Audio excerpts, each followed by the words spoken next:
What are we doing? We're doing CIP. So, welcome. Ben, we'll turn it over to you, but we also have Mike Ackerlow from the administration who's here. So we left off on page, was it 8? 6? So the page in the packet for today is page 12. Oh, yeah. Yeah, so we're starting on page 5 as of my notes on our list. Oh, and the funding log, yes. Yep. And I guess before we dive in, Ben, are there any changes that you want to highlight before we get into it? There are no changes to the funding log, except there's one new item that we just added this morning. I feel like this is really loud. It's because last week it was really quiet. It's exactly. The new item is a tentative placeholder for parks impact fees for RDA projects in the second budget amendment. And they haven't been confirmed by the impact fee consultant, but if the council wanted to request it, there's a placeholder on the impact fee log for it. We're just gonna, is everyone in favor of requesting that? Well, And just to clarify, what we would be requesting is that the impact fee consultant review the RDA funding, the RDA budget amendment specifically, because that has the most detail about every project for any opportunity to use impact fees. Is that okay? Okay. Okay. So that is, Andrew, are you in favor of that? Okay, so that's 5 in favor. Andrew is abstaining because he was reading, so he's ahead of us. So that is 5 in favor. Ben, great. Mr. Chair, sorry, I have 3 different CIPs, and I have notes on all of them except the one that we just received. So I don't know what page I'm on. Can you just tell me like a title of what area we're looking at? So we left off in tier 1. Okay, right. And I believe it was 18. I believe it was And 18. item number 18. 18. Okay. And as far as the funding logs in front of you, staff printed off an extra copy just in case you didn't have one available. Okay. But the one you're using, there's a date on the lower left, and it it's should the be 9/1. September 1st. That is the Yeah. most recent. Okay. Great. I appreciate having multiple copies. I just want to make sure that I'm looking at the number that you're talking about. So, Thank you so much. Mike, you led us off on last time, and we're on page 5, and we're discussing the differences between the CDCIP board and the mayor. Right. So the last one we went through was number 18. 18 and 19 both match up with the request, CDCIP and the mayor. Then, if you want to just move on to any discrepancies, it would be, the next one would be number 29. Mike, I'm sorry, Andrew and I were getting our packets when I think you might have said if there are changes between the packet we have now and last week's. I don't know what you have now. I think it's something maybe from your office. If on your page you have a date that says 9/1 on the bottom left corner, last updated on the front page, Yeah. that's what we're working off of. Thank you, sorry to interrupt. Copies that you have at your place are the same. My apologies for the confusion. So then, number 29. If we go Mike. to, 29, this is the Sorensen Multicultural Center Gymnasium Sports Courts and HVAC. The CDCIP recommended that the full project be done. The mayor recommended that the HVAC system, everything but the tennis, or everything but the basketball courts be done at this time, and that we'd come back next year and finish the new courts. So this would be locker room improvements, HVAC issues, et cetera. Can I ask a question, Mr. Chair? Yes. Is this the time? I'm wondering, is there cost savings if we do it all together, or is that a logical place where to break it out? Let me see. Let's check with Jim. Okay, thanks.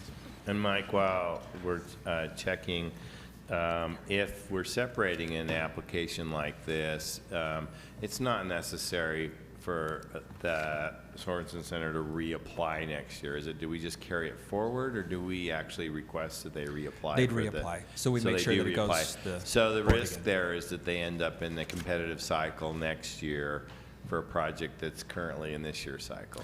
It does. We do remind the board and the mayor that this was partially funded, so typically we see those projects Okay. funded in full the next year. Okay, thanks. Yeah, any efficiencies that would be, that would be by doing the project all together would be split anyway, because the HVAC project would be done separately. The county would contract and perform the work on the courts.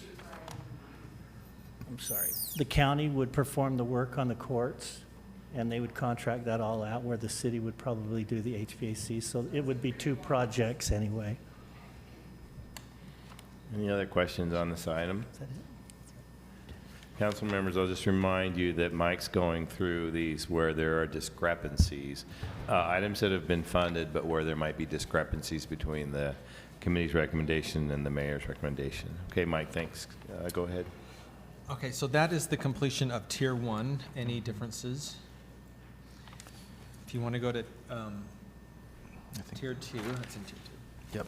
So in Tier 2, number 3 is the citywide traffic signal synchronization. The request was for $1 million.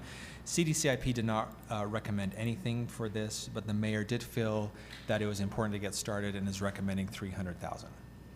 And so what does that get us toward that project, the 300,000? You know what, I'm gonna Is see my if understanding that this Kevin was knows a pretty comprehensive It is. project, including some equipment replacement, software, and a whole host of things. What does the 300,000 get us?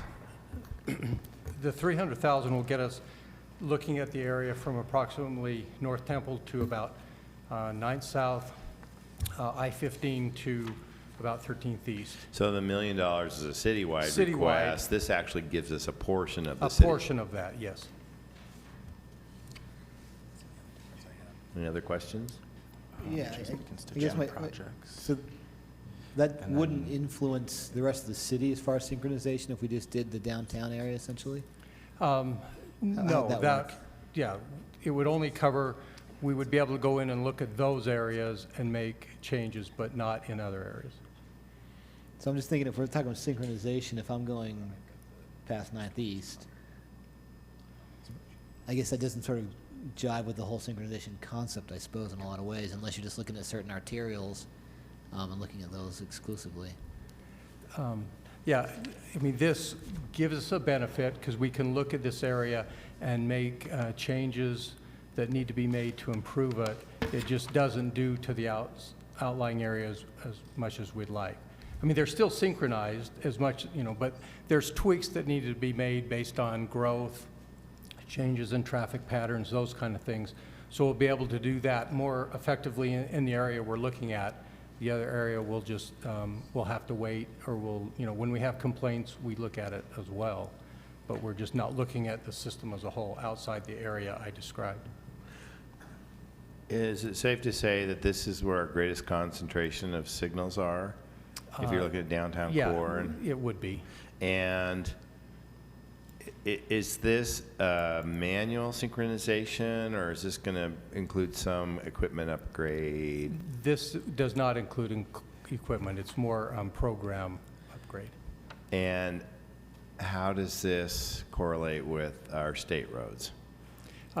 We're tied into one system, so it benefits everything. And as we do this, we would have to work with UDOT because they have a number of signals in the area I described, and we have to coordinate with them and make sure they're in agreement. If we propose changes on their roads, they would have to be in agreement with that. More questions? I have one more. I'm going to try not to wreck stuff here. If you had the entire $1 million to do this upgrade, let me back up and say, if you get the 300,000 and later you get the remaining 700, would the changes that you make with the full funding affect what you would do with the 300,000? In other words, would we be causing duplicate work if next year or in the second year you get the total funding? Not necessarily. We're able to look at, locations individually and it doesn't have to be all or nothing. We can go in and do this area we're proposing now under the 300,000, and then we could go back and do the other area if more money becomes available. Okay, thank you. Thanks. Okay, that's everything for the tiered projects. The next discrepancies would be in the constituent applications. So that's towards the end of your log. And there are 2 projects there. There's number 1, which is the 6th North 8th West intersection safety improvements. The CDCIP recommended the full $80,000 be funded. At the time, the mayor did not recommend funding for this project. However, since the recommendations were sent to the council, she has received more information and worked with Robin before she left, working for the city, and they were able to come up with an alternative to this. It would be a little bit less. So the amount would be $35,000, and I believe that gets everything but the bulb outs.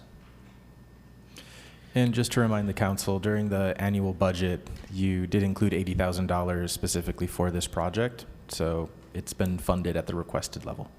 So, and that was my recollection too, that is a funding at a requested level that was a line item in the budget, right? Correct. So, council members, this is fully funded right now.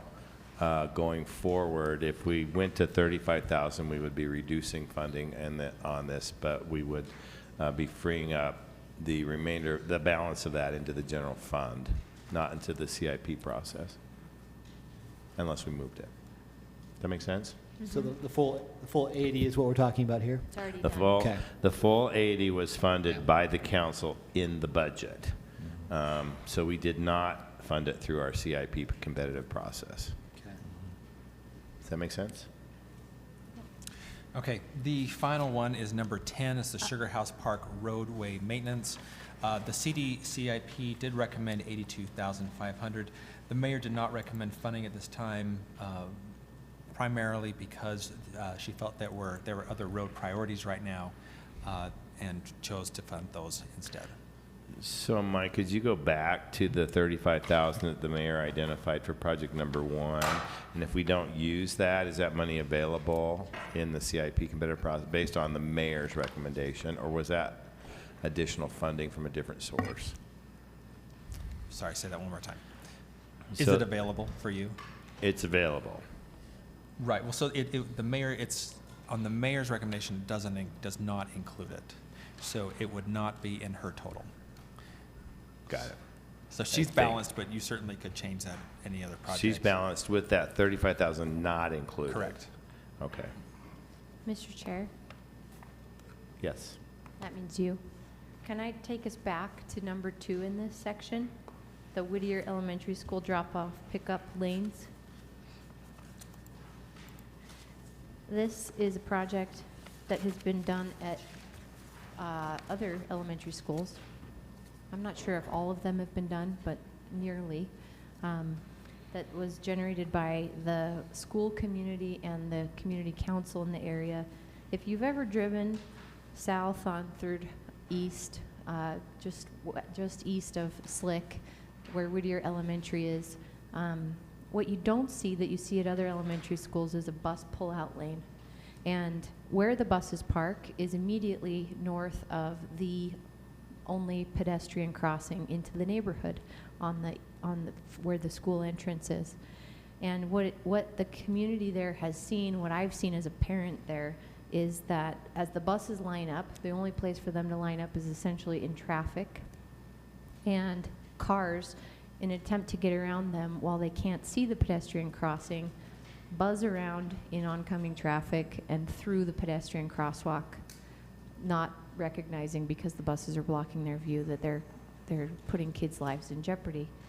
So this was generated from concerned parents and neighbors and the community council in the area, and it would you can read what it would do there, but it's pretty minimal. It wouldn't touch the sidewalk. It would take up some of the park strip there. And they have been working, they've got the approval of the school district, and the school district may even take advantage of the construction if it were to happen to do some playground upgrades at the same time. They could work together with the city in that project. So I'm going to request that we fund this at $91,400. And this is something that should have been done a long time ago, and that I wish the school district were participating in, but we have, And you know our rule, if you fund something, you need to identify where it's coming from. So do you have a funding source for it? I will. Okay. All right, May I so just we'll make- just flag it for now. Thank The you. other thing that might be helpful in this process, and I don't know, Aaron, if this would work for you, is we might be able to split out the design and the construction, because we might do a design and then construction funding phase 2, but at this amount, it feels like it probably ought to just Do it all. stay together. With the construction cost increases what they are, Yep, I think be for more. this little amount, it would be, So- I'll try to find all of that. Mr. later. Chair, may I just, or Mr. Vice Chair? Yes. Make a comment on that. This did come up in a previous discussion we had with the council, and so we looked into it a little bit. There was $180,000 funded to Wasatch. However, that was used for a signal and not for the turnout. So the city has not participated in building a vehicle turnout for any schools to this point. So did the school board pay for the Wasatch School turnout? They must have paid for it out of their Yeah. own funds. But the city did pay for the traffic signal right by. So should we double the request and ask for a traffic signal instead of Well, half traffic of the signal request is and do a a pull-out in our own property, which is the park strip? I mean, it's a So- transportation issue at its most basic. So I don't think it's an inappropriate request. I do wish the school district was participating, and I'll be doing my ride-along with the new superintendent next week, and we'll be sure to bring this up Yeah. with her. Even if they could participate at a partial level, that might Uh-huh. get you going. So here's what I'd like to do now, council members. Lisa, do you have a question about the specific one? Okay. Well, on one that we just were doing when we talked about the Sugar House Park Road maintenance, my understanding was that that is a county responsibility. Is that? There is a split between the county and the city. And the state, And the state, actually, yeah. yeah.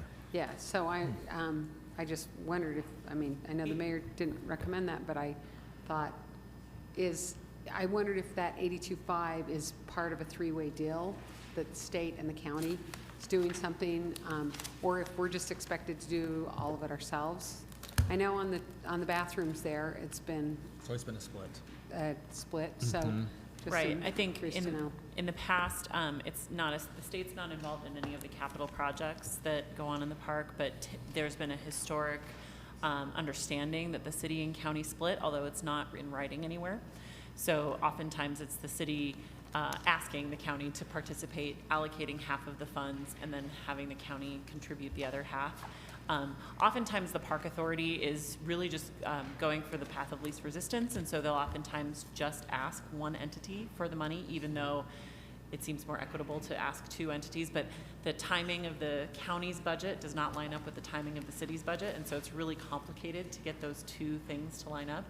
So maybe what we could do is ask the Sugar House Park Authority if this is the full cost of the project, or if this is just one share.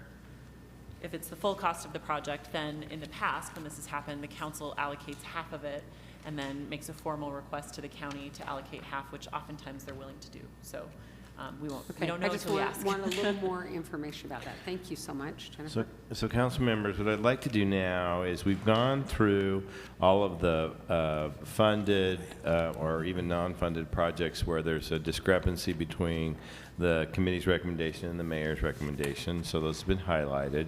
What I'd like to do now is open up an opportunity for you to ask questions of Mike or other administrative staff about projects that maybe you would like to explore that were not recommended for funding.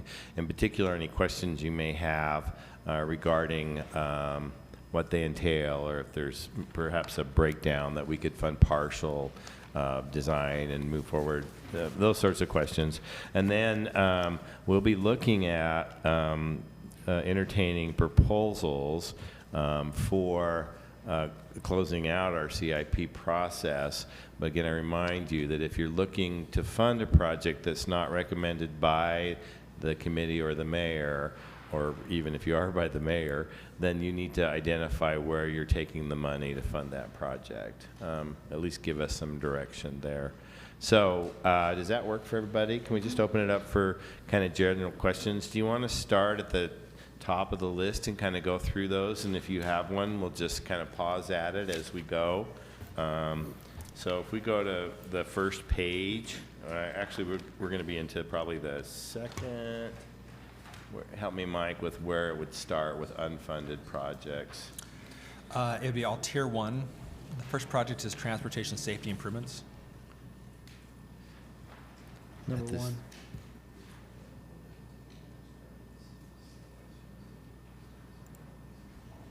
So clarification, I'm not suggesting we recommend one funding or the other recommendation at this point. Right now, I just want to make sure we have all of our questions addressed about what you might be thinking you want to see funded, and then we'll go to looking at some recommendations. Yes, so let's start with Andrew and then Aaron. Are we going in order then?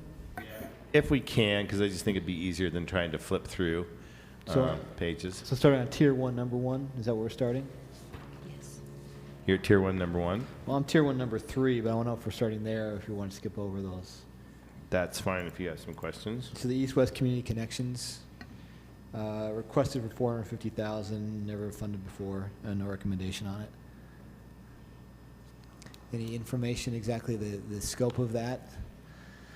I have a question because last night I met with another resident of Glendale about California Avenue, which is not directly a part of that corridor we're talking about, that rail corridor, but is a major east-west connector that is not functioning properly at times. And so I'm wondering what the scope of this proposal would be and the history of it a little bit. Sure. Why don't we have Kevin come up? He can. Sure. He knows this project a lot better than I do. And Kevin, I'm sorry, last time you were up, I didn't ask you to introduce yourself. Could you just let the TV audience know who you are? Okay. Kevin Young, I'm the interim director of the Transportation Division. So would you Sure. ask your question again? That's fine. So Couldn't hear on all number of it. 3, the East-West Community Connections Uh-huh. request for 450,000 to study east-west connections over the rail corridor specifically. Am I accurate in saying that's the extent of it, just that rail corridor, or is it other? No, it's looking at all east-west connections, but the rail corridor and the freeway are the places where it's challenging to get across the city. And so we're looking at opportunities to study these connections and provide better connections, mainly for cyclists and pedestrians. They're the ones where, they're blocked by a train, and sometimes those trains are there a long time, and where you'll see a lot of cars, turn around and they'll find another route. For a pedestrian, that becomes very onerous to either wait there for 45 minutes, sometimes that could be the case, or walk, miles out of their way to get across that. So we're looking at doing a study to look at these crossings, and then in our application, we want to pick a few locations as some demonstration projects to further flesh out and start looking at preliminary design of what could be done. And these could range anywhere from, minor changes to, something big like, bridges and things like that to get across. What's the history on this proposal? How far back does it go? This is the first time. First time? Yes, this is the first time it's been proposed. Okay. Kevin, would the proposal look at the length of the corridor through the city? Is 450,000 for that entire corridor from 21st South to wherever Yes. north? Okay. We'd look at all of it initially as Okay. part of that. Okay, thanks. Any other questions, Andrew? No, thank you. Okay, Aaron. I'll ask a question on this number 3, and then I have one on number 1.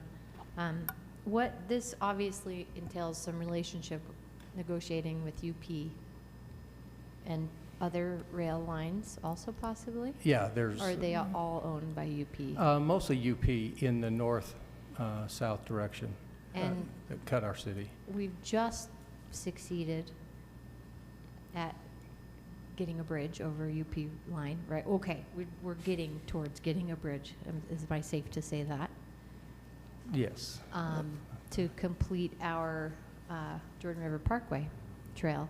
And that was a lot of work and a long, long time coming, and probably some help from our federal representatives along the way. So I wonder if you can speak at all to that relationship in this context, because the reality of us against UP is, a candle in the wind. Yeah. Well, I think on the Jordan River one, initially, I think there was a lot, it took so long, and we finally got where we're at, because initially we were looking to it not be a bridge, that it could be an at-grade crossing. And that's where we had a lot of issues with the railroad. Once it became a bridge, a lot of that, there's still issues, obviously, with the railroad, but they softened a lot because they weren't going to be affected as much as an at-grade crossing. So on some of these, we're looking at, we're dealing with at-grade crossings as you're going. So, but they're existing. The railroad can't Right. deny us those because they're existing. So we'd look at ways to improve those. Okay, And- so but- hopefully the context of our current success with the Jordan River Parkway might lend itself to new conversations. Yes. Okay. And did you want to have a question on number one? Yeah, on the impact fees, can you give me the context of that request on number one, where the request was of 80,000 impact fees, then we got a weird 53,000 number from CDCIP and a weird 49,778 from the It's mayor? 10% eligible. So whatever the total is, that impact fee amount is 10% of the total cost. Okay, so as our request reduced, it's just 10%, okay. And then, And under the current plan, any of those devices have to be used in the west side industrial area. and do you have, do we know what the total available is of that road impact fee? The balance, Yeah, would the transportation safety improvements be coming from that West Side Road impact fee fund? right, the transportation is just one lump sum, Right, and any funding that come out of there, any impact fee funding that comes out of there would just go to the west side industrial or northwest quadrant. I understand. I'm wondering what the balance is of that fund. So the balances that I have and that are in the staff report are as of June 30th. Okay. And it's just over 7.2 million for the west side streets. And if any council members are interested, it's page 14 of the packet. Okay. And is that our only transportation fund, impact fee fund request in this CIP? No, there are others. There's street improvements, 5th and 7th South. I'm just trying to pull these off the top of my head. Let's see Gladiola, here. Gladiola. except, that's a lot more than 10%. Well, different streets have different percentages. Most street improvements are about 57%. And then pedestrian safety devices, traffic signals are 10%. So can you jump to number 22 on Gladiola and explain how the request was for 1.2-ish? And is that in addition to 1.5 from impact to take it to 2.7? I'm sorry, 1 second, let me just Yes. check on that real Okay. quick.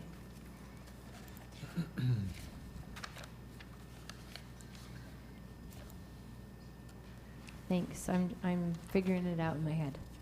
No problem. So that looks like that one can access 57% Is that what you got?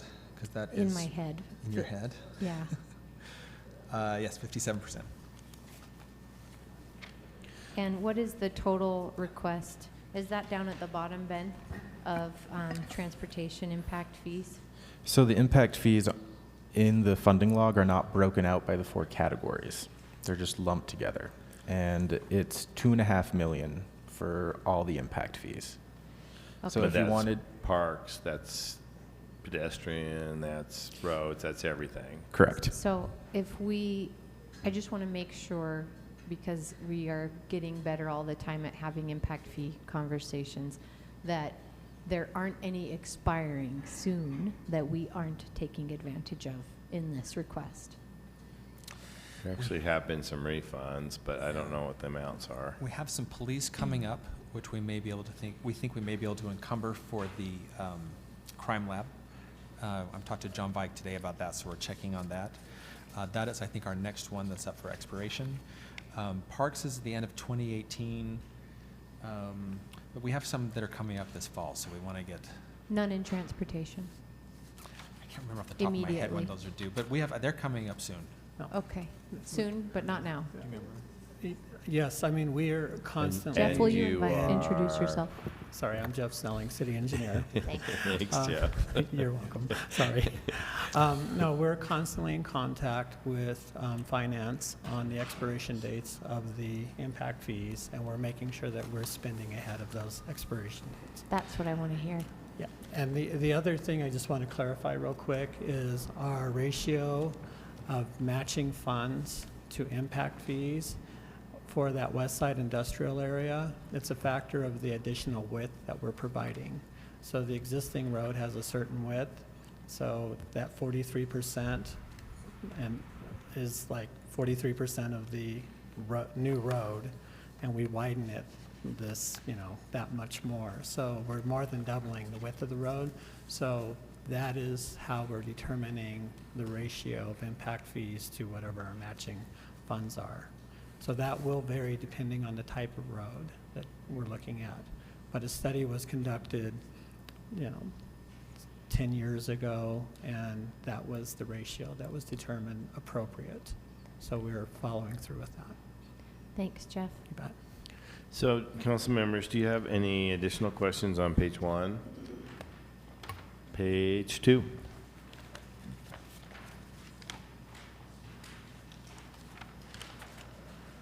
Page 3? And again, we're looking at the items that weren't either recommended by funding or that you perhaps want to explore additional funding for council members. So you'd have to make a recommendation. Page 4? What about items that maybe you want to pull funding from for another project?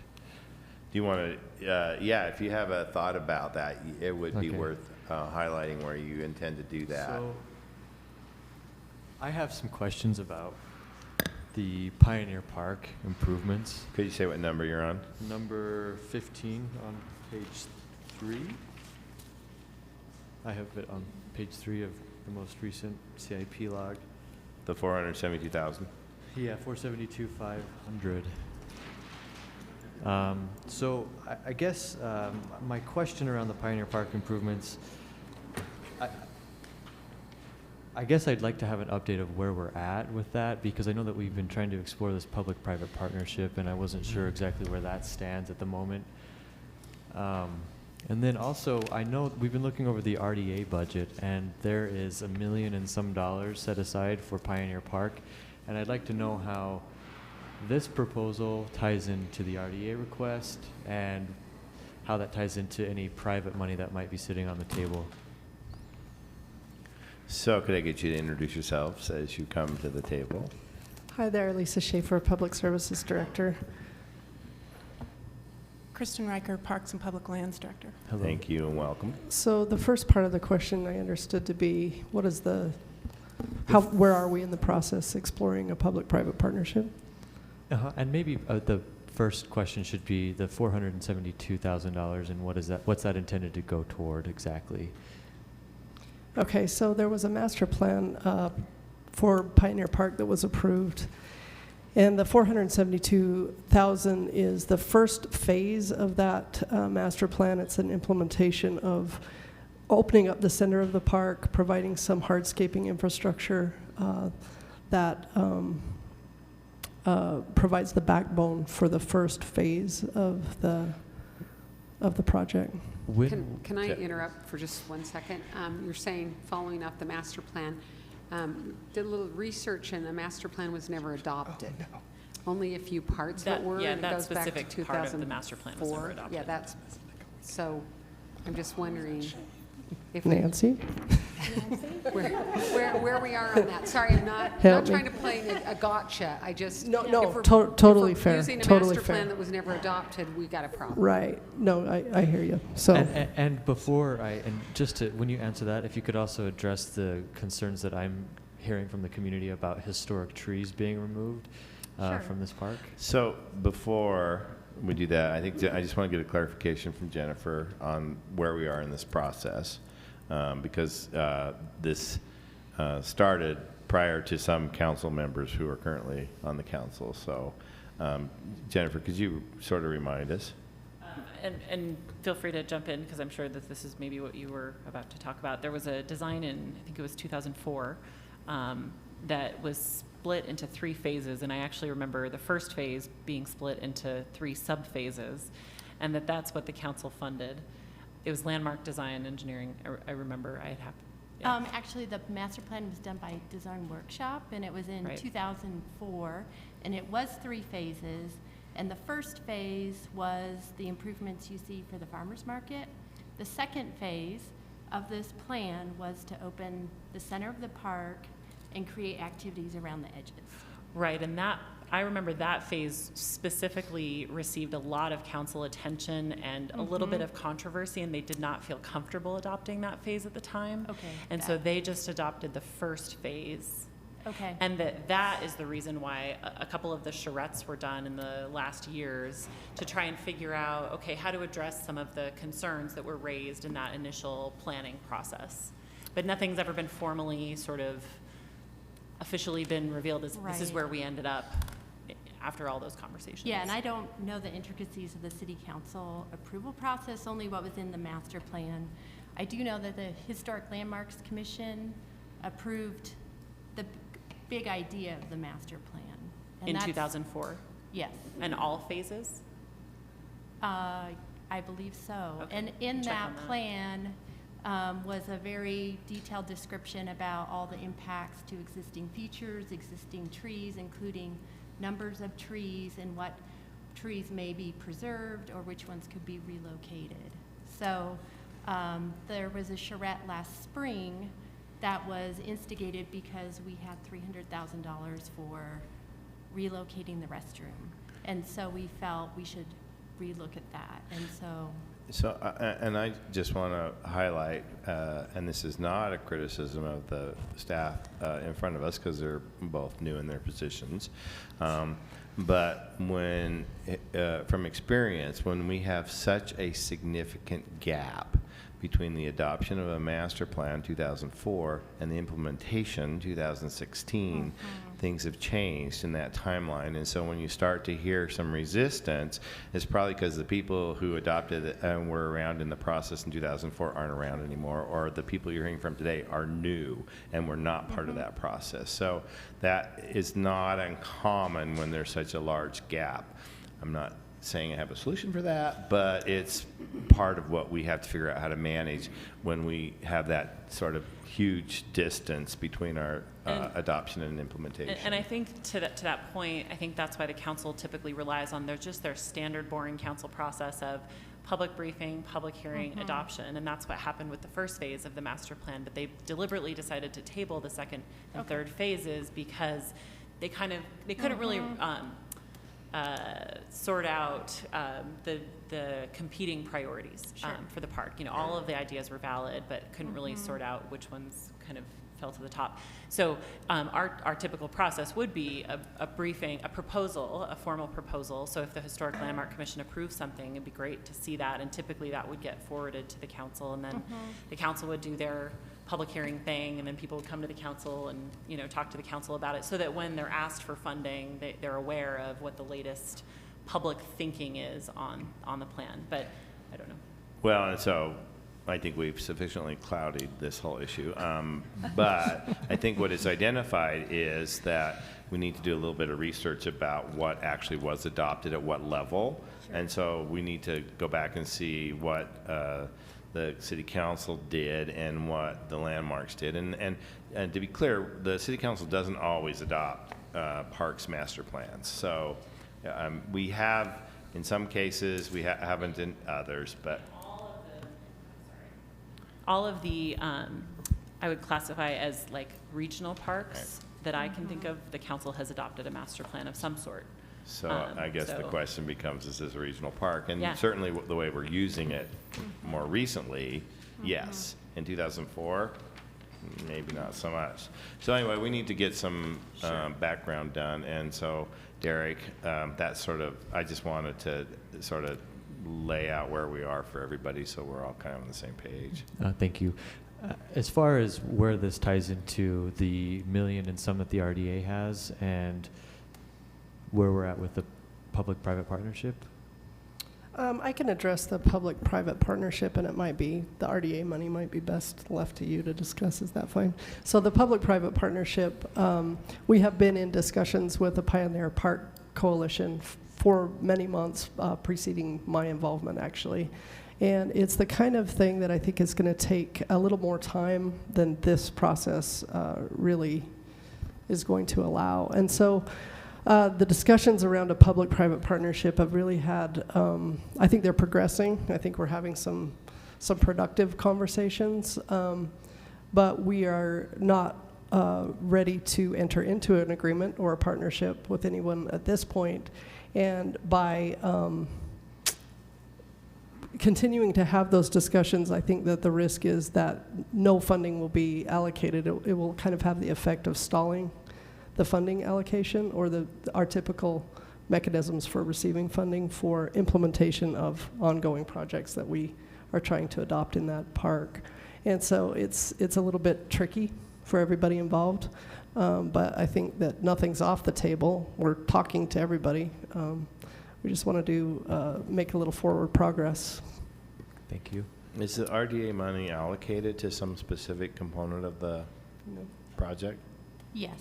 And So the RDA has identified Pioneer Park as a priority for the Central Business District because it's a key element of that area, and the success of the park and the success of the district go hand in hand.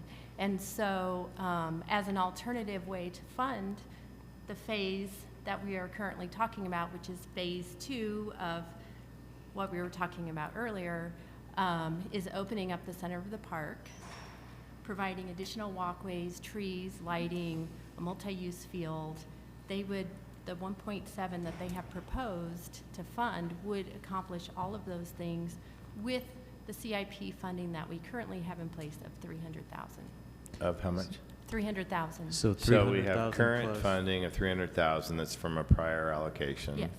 We have a request for 472, and we have a 1.7 from, and those three sources are what you're looking for this one project.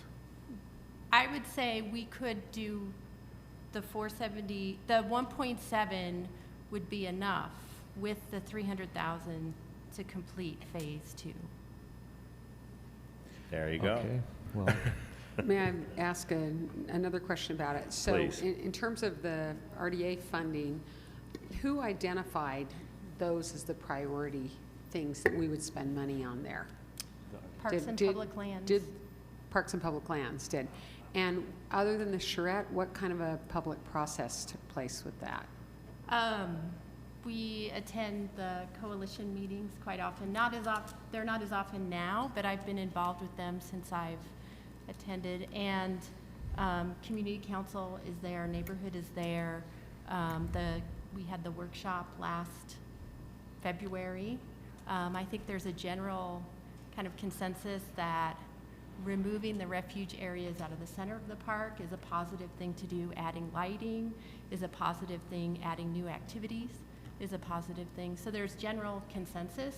And we do have some tabulation from a public workshop, the one last February, that says what are the priority elements. And these reflect back to the community what they said. And the workshop was held as part of community council or just a workshop like the other workshops we've had? It was a public open house workshop that we held in Big D, so in the proximity of the park.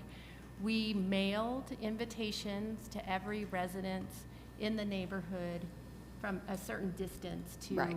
and we had, I think, almost 100 people in attendance, and it was about a third residents, a third social services, and a third local businesses. And we have shared it with various groups, and they feel that it represents. The right direction. Okay, thanks so much. I just think it's really important that we Sure. outline that there has been a public process and Yep. what the road you've taken to get us here. Thanks so much. Thank you, Lisa. Aaron? I'm all for improvements to this park and to lend my wrench to the one that Stan threw into it, I think trying to be constructive, but we know that this area desperately needs rejuvenation and analysis of what we should do next in it. Also, that change is coming for the whole area. And I am really interested in a public-private partnership to the Salt Lake City scale of the kind that we saw in Chicago on the chamber trip last year. With that being the location for the Twilight Concert Series and knowing what's kind of capable of what we can host in that park, I think while we can't put a giant parking lot that's in high demand underneath Pioneer Park like they did in Chicago to get a lot of funding from it, we've shown that there's money generation capability and that we can host many, many people in that area. That said, I'd like that carried into the public-private partnership discussions, and I hope that the tier of people when we get to that RFQ or RFP stage is of that Chicago level, that we're way beyond local business owners. They can be included too, but this is our downtown park, and its potential is great. And then I'm thinking of impact fees and the 100% that we can fund when we buy property. And I'm thinking, just to throw it out there, about how we might be able to sell this property from Parks and Public Lands to perhaps some other department of the city. I don't know what we can contemplate doing in order to make a new park at Pioneer Park. You can laugh, man, but this is not a bad idea. Could we do that? You know, how can we transfer this property if we're in the process eventually of a public-private partnership so that we can make a new park and be able to access greater funding capacity by doing that? Even if it is, you know, a piece of the park and we own another piece of the park. Or, I don't know what that looks like, but I'd love for your minds to noodle on that as we march towards a totally different future. And I'm hesitant to go ahead with a 2004 plan for what is a really different area now and what will be a really different area in 5 years, even from today. So, Mike, one of the things I think I know the answer, but I'd like an official answer. If you could communicate to our impact fee consultant or however that needs to get back to them. Impact fees are for increasing capacity.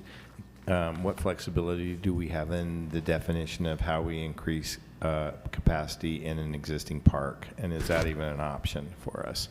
Do you already know that answer? Well, on the current plan, the one thing that was done was every park was looked at and improvements were identified, and then the impact fee eligibility was also included. So if you look through the impact fee plan, it'll go through every single park and tell you what's there.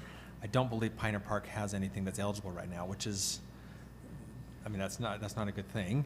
But as he explains this new plan to you, there is much more flexibility in what is being proposed So in the park. I'm So maybe something in intrigued. the future. But to be clear, I think that one thing that he's, because we've asked a lot of creative financing questions, and one of the things that he has answered is you can't purchase city property with impact fees. Right. But maybe making improvements to add different services to service the new people who will live in the area.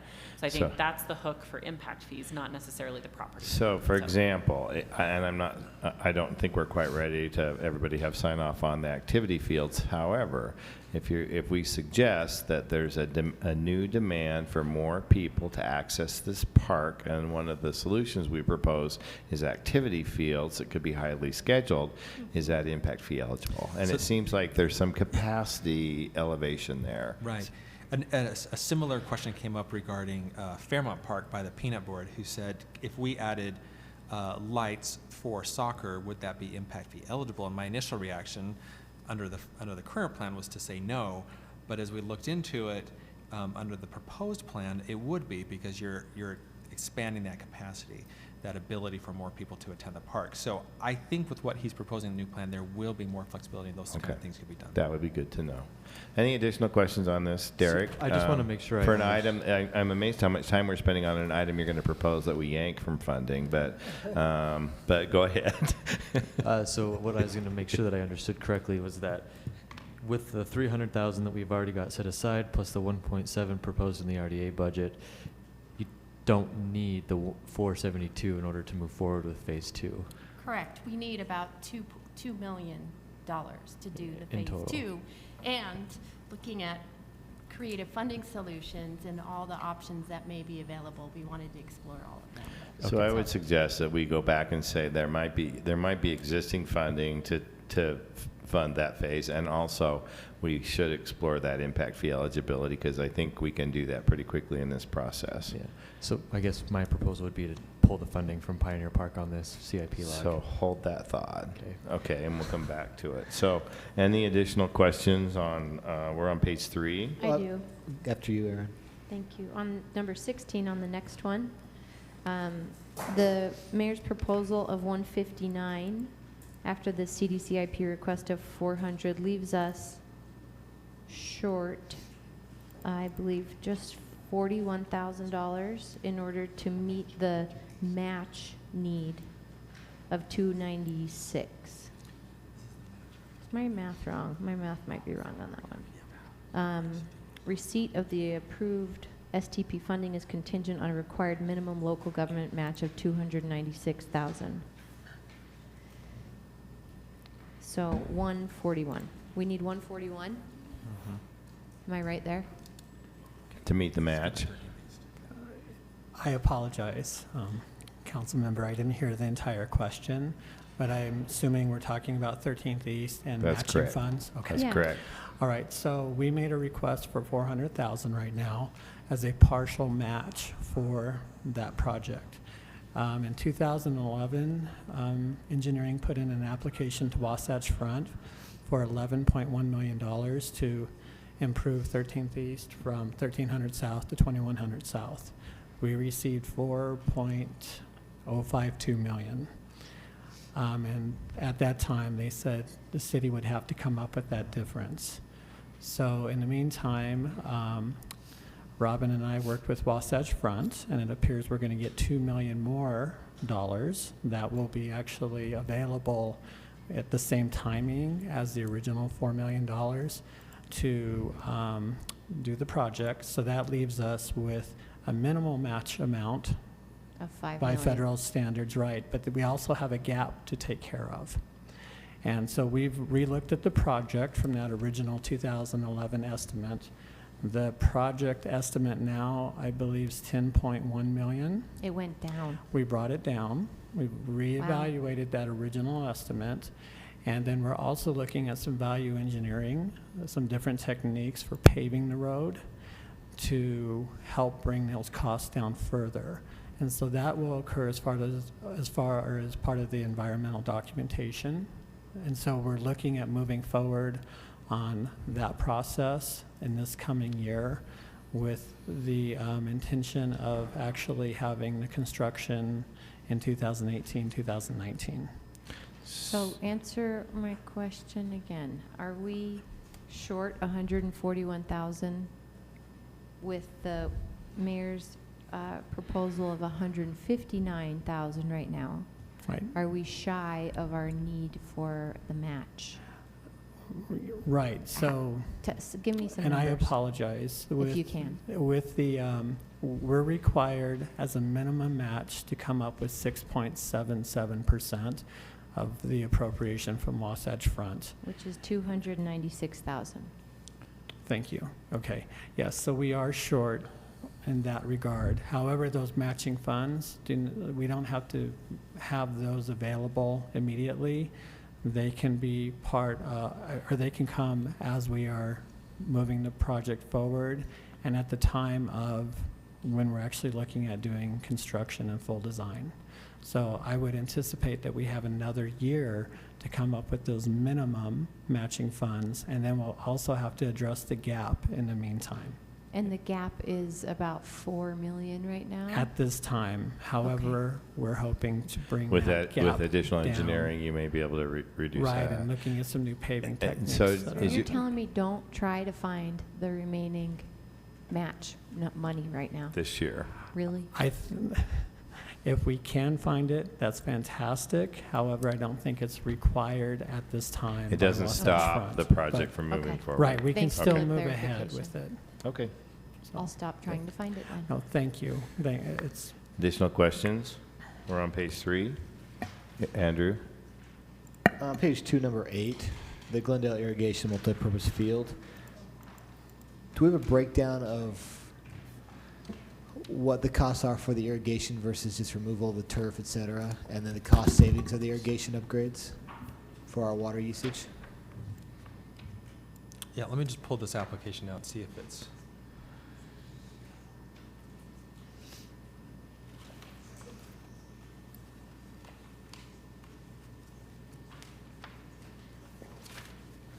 Kristen may have it. Give the breakdown. Breakdown for the Glendale. Glendale irrigation.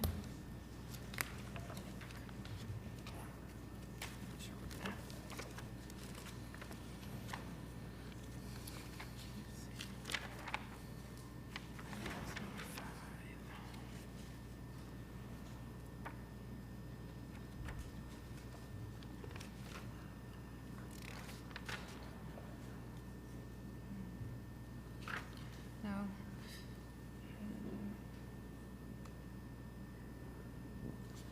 I don't have a cost breakdown. We just have the systems that are included in the price, which is central control irrigation system, backflow controller, heads to meet the current irrigation standards, and let's see. Yeah, and that's all. I think the irrigation and the field kind of go hand in hand. Okay. Any sense on the water savings based on the upgrade? Right now, we're not watering At all. Glendale for the most part, so there may not be savings. We'll probably be watering it. It's very yellow if you've been out there, because the irrigation system just flat out doesn't work right now. Charlie? So the irrigation system that you're putting in, is it going to be compatible with secondary water? It'll be culinary. So I know it'll be culinary, but will the system itself, the new system, be compatible if we were to switch to secondary water at some point? Would the system be able to handle that conversion, or would there be an additional cost for that conversion? It's a good question. I think that it wouldn't be compatible because would or it would would not? not. Okay. Because you need what they call the dirty heads for the water to come through, so it doesn't get so restricted, which is the problem we're having right now at Liberty Park, watering the park with secondary water. They didn't put on those specialized heads for the secondary water, and so we're having issues with the heads out there. So I would say this is probably not compatible for secondary. Okay. So, I think there are 2 questions. This was not recommended by the mayor, so if the council wants to fund this, we'll have to identify additional funding for it, and we may want to get some information back about secondary water options and would that increase the cost? Sure. Also, Get that. questions about the replacing the entire sod if it dies off. That's what it's doing now for the Okay. entire field. Okay. Is that correct? I think we'd want to evaluate the condition of the sod. It's, as Kristen said, the irrigation right now is subpar, and we've really had a hard time keeping things alive. And Yeah. sometimes the replacement, when you're in there working on all of that, the sod is probably negligible compared to the installation of the, but we can come back with more information. So that'd be great. If you could communicate that with Ben, Thanks. that would be very helpful. Thank you. Yes. Just one other point. And it's not just about this, but I think anytime we're looking at pricing for a new irrigation system, one of the things that I'd be very interested in looking at is, having the costs for a compatible system, because if we continue to do what we've talked about as a council over the past few years, which is looking at alternative sources, for irrigation, I would hate to spend a lot of money on a new irrigation system that is that's non-compatible, that we're going to have to go back and completely fix. So even if it's a little bit more expensive, I'd rather do it right, even if we're going to be on culinary for the next couple of years, knowing that we have that capability later. Agree. Thank you all. I'd like to go to item number 17 on page 3. Aaron had a question about that one. Yeah, the Class C 2.4. Would that Class C money be available for the Whittier request? I don't know if Class C can be used for the Whittier. Which is the design and construction in our lanes of traffic. Just not knowing the specifics of what is needed at Whittier to accomplish that.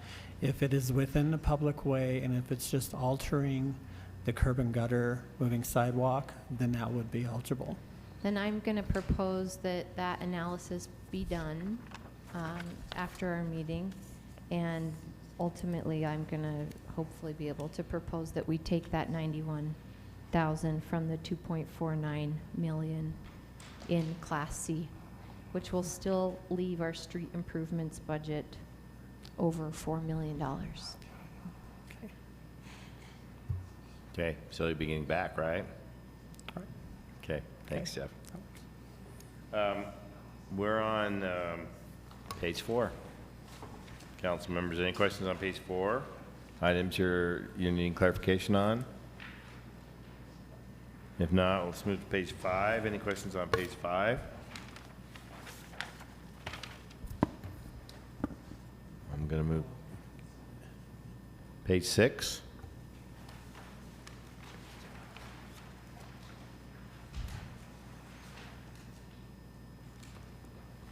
Page 7.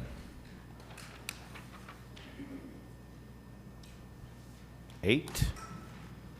Maybe I should do this. Are there any questions about any other projects?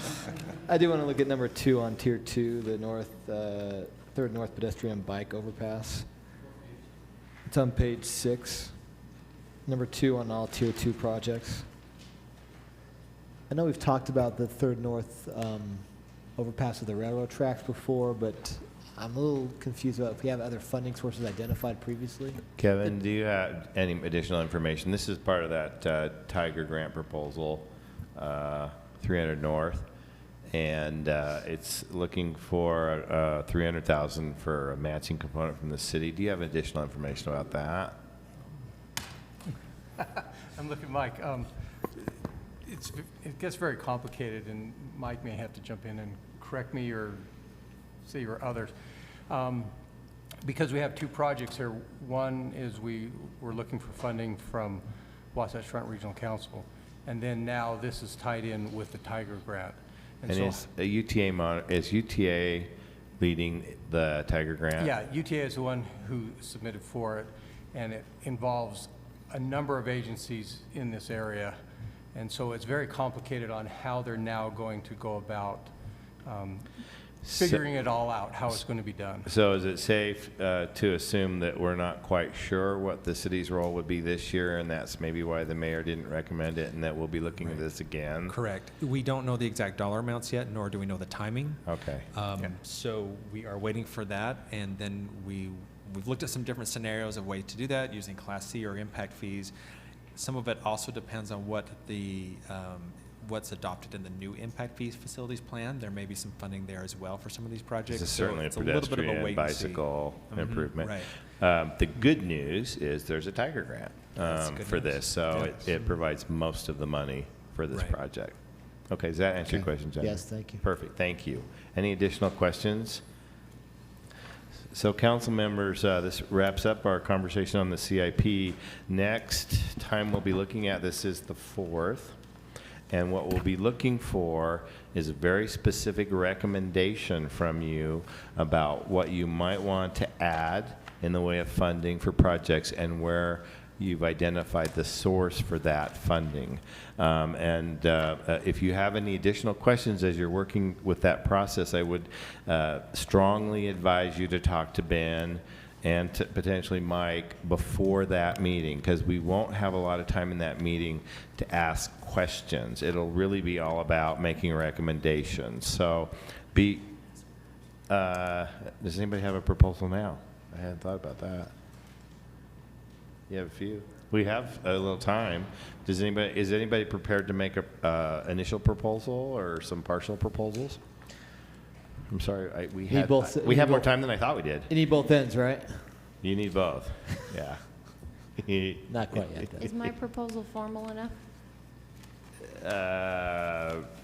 Remind make us it of it. again? Remind us of it, yeah. Pending approval, that, I'm trying to flip to the Whittier project. So I can just repeat what I Page heard. 11. The $91,400 request for Whittier Elementary lane reconfiguration, the money be taken from the Gladiola Street Class C one-time funding? No. Oh, street improvements. From number 17, street improvements, reconstruction, pavement overlay, and preservation. I really feel like this project falls within what those number 17 is capturing, and that it's a critical safety need for that community. So As clarification, Councilmember Mendenhall is making a proposal that we take it out of those road improvement funds and we fund that project, although we need to confirm that it's actually eligible. Correct. So if you're supportive of that, thumbs up. If you're not, thumbs down. Looks like we're unanimous, so thank you. Any additional proposals? Lisa? This actually is not a proposal, just of note. This was not funded or anything, but interesting point, constituent project number 7, the Berkeley Street reconstruction. They want, half the street is concrete to their block and then it is not. And I talked to the constituent who was interested in it, and when I told him that if they ever need to do sewer improvements, that it would be 4 times the price of asphalt, they said they would be happy to withdraw that. So they asked for it. They're no longer asking for it. Too bad it wasn't funded, because then we would have $266,000 to use. Okay. But I think it's just worth. It was a good lesson for me to learn the details about it, so that I could go back to the constituent and say, here's why this wasn't funded, and are you aware of this? And I think sometimes it's good for us to recognize that projects that sound really great for our neighborhoods sometimes end up not being as great as we hope. So I'll take that opportunity to remind people that Councilmember Mendenhall has suggested that we might want to explore some options for assisting people who need to do sewer work in a concrete road base, because we have shifted to concrete in a lot of situations because it's more durable, but it significantly increases cost. So, Mr. Chair, may I just add a comment to that? yes. You've heard about the road selection committee that meets to review roads proposed by Transportation Engineering. And when we met on these roads, Berkeley was actually approved as one of those to do. So that is being done, as is Normandy Circle, which is also on the CIP log. So those 2 projects are being completed. Yeah, and they'll start next year. Okay. Derek, are you ready? I'm ready, yes. Okay. So just looking at the Pioneer Park improvements that I already suggested we pull. So I would recommend that we pull that 472,500. And I would actually like to shift that to another place in District 4, which is number 8 on page 12 under constituent requests. This is the green median on 1200 East. It currently already exists between, I think, 4th South and 2nd South or so. And this would be to continue that according to the East Central Community Master Plan. This part of District 4 has been very well organized, and they're very passionate about this green space. If you make your way up to 1200 East, you'll see that our exceptionally wide streets on 1200 East are actually larger because of angled parking. That the park strip, our park strip are angled parking, so it feels even larger. So there's a real desire to get this green space in an area of of Salt Lake that we don't have a lot of access to green space, but also this would help with the heat island. This area, if you go there, you know, anywhere between 11 in the morning and 6 o'clock at night, it's like 10, 15 degrees hotter. This would help a lot, and I would like to shift that money to this project. Questions, Aaron? Yeah, how much is the asphalt overlay component of that? Jeff, do you have a breakdown on the, because in our information, it's got the project to put in the medians, but then also highlighted it includes an asphalt overlay on that section of 1200 East. And I don't know if the asphalt overlay is included in the 533 or if it's we're looking at road funds to do that. I apologize. Again, I do not know the specifics of this project. However, You don't know every single thing. I apologize. However, we do have a lane mile cost for overlays, and again, I just would need to look into it. So could we find out on We that can. one? Yeah, thanks. Yes. Because the transfer is a little less than this request, so I'm wondering. So where that I think I shakes see out. where you're going, Aaron, that we might, if it's actually a part of this project, we might want to look at a little bit of that road improvement money to finish off that amount. If it's additional money that's not included in that 533, we're a little short. Yeah. Thank you. So, any other questions about Councilmember Kitchen's proposal? All those who would support that, let's do a thumbs up. And opposed? It's unanimous. One, Andrew is a thumbs down. I have other ideas for the money too. Okay. Same amount. Thanks. And could you get that information back to us, back to Ben, so we know for sure if we're short on that one? Definitely, yes. And any additional proposals, council members? So I had a question, and going back to Andrews, it's the This is- 300 North This pedestrian. is weird that I have to call on you. I know, right? So my question is, the Tiger Grant, if you go to page 12, new projects, we show the request of 1.2 million for the Tiger Grant match, and the mayor's funded that 1.2 million. So does that take care of that project? Will you tell me which one? I don't know which page.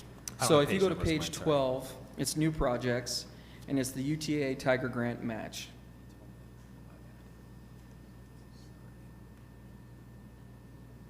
Is this the new? Yes, it's a new project. Okay, all right. So on the Tiger grant, a proposal was sent from the mayor's office as just that, a proposal looking at this once we know the funding. And I've mentioned this earlier, what the funding may be and the timing on that. We don't know that right now.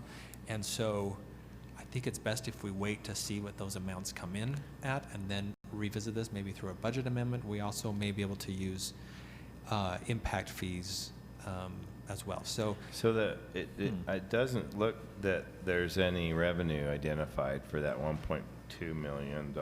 Is that? it would be a matter of switching some Class C or maybe impact fees or general fund around to So make that in up. this proposal, and I have a question about whether or not this carries through in the balance. So we're looking at a new funding project. It's 1.2 million. I don't see funding sources identified. So In the are mayor, they? sorry to interrupt. In the mayor's revised recommendations, she did that recalibrating Right. to use general fund money for 1.2 million for this project, and during that process, funds were used in one-time Class C for Gladiola, street improvements, and a couple others. Including this one, or is it allocated? Not in only general fund, 1.2 million for the UTA Tiger Grant match, but the recalibration that the mayor did used the 3.75 million in one-time money to make some of those changes. Okay, so I guess the additional question would be, why are we separating out a CIP application match for that for $400,000 and then the $1.2 million? Can we combine those both? And I get that we Yeah. don't have actual numbers yet. Can we, on the 4th, can we have more of that discussion? We'll get that put together a That'd little be better for great. you. But I think it really, it's It's, if we need to, how do we come up with that 1.2 and still try to get these other projects done? So looking at what's eligible in Class C and impact fees, that will help us. But my sense is that we'll be looking at that as a general fund budget amendment and not a CIP funded project. Is Could be, that but it could accurate? affect, but it could affect CIP projects. If it comes If out we of decide Class to. C. Right. You may choose to fund some of the CIP projects out of the Class C. Okay. Thanks, Mr. Mike. Chair, Yes, Lisa. because we have a little bit of extra time, I'm just looking on the, under the CAM projects. Number 3 on the cemetery critical infrastructure. Looking at since the 2012-13 year, we've appropriated 1.2 million for the cemetery. The request is 19.5 million. So are we doing anything with that 1 million? I mean, that's such a discrepancy between what's requested and what we've appropriated. Can we do anything with that? And no one recommended giving any money to that. Is it because dead people don't vote, or what's the deal? Well, Well, dead people don't vote. Well, that Only in depends. Chicago. In my last election, I think actually a lot of them did. I'm kidding. You won by a landslide. Just don't even go there, Stan.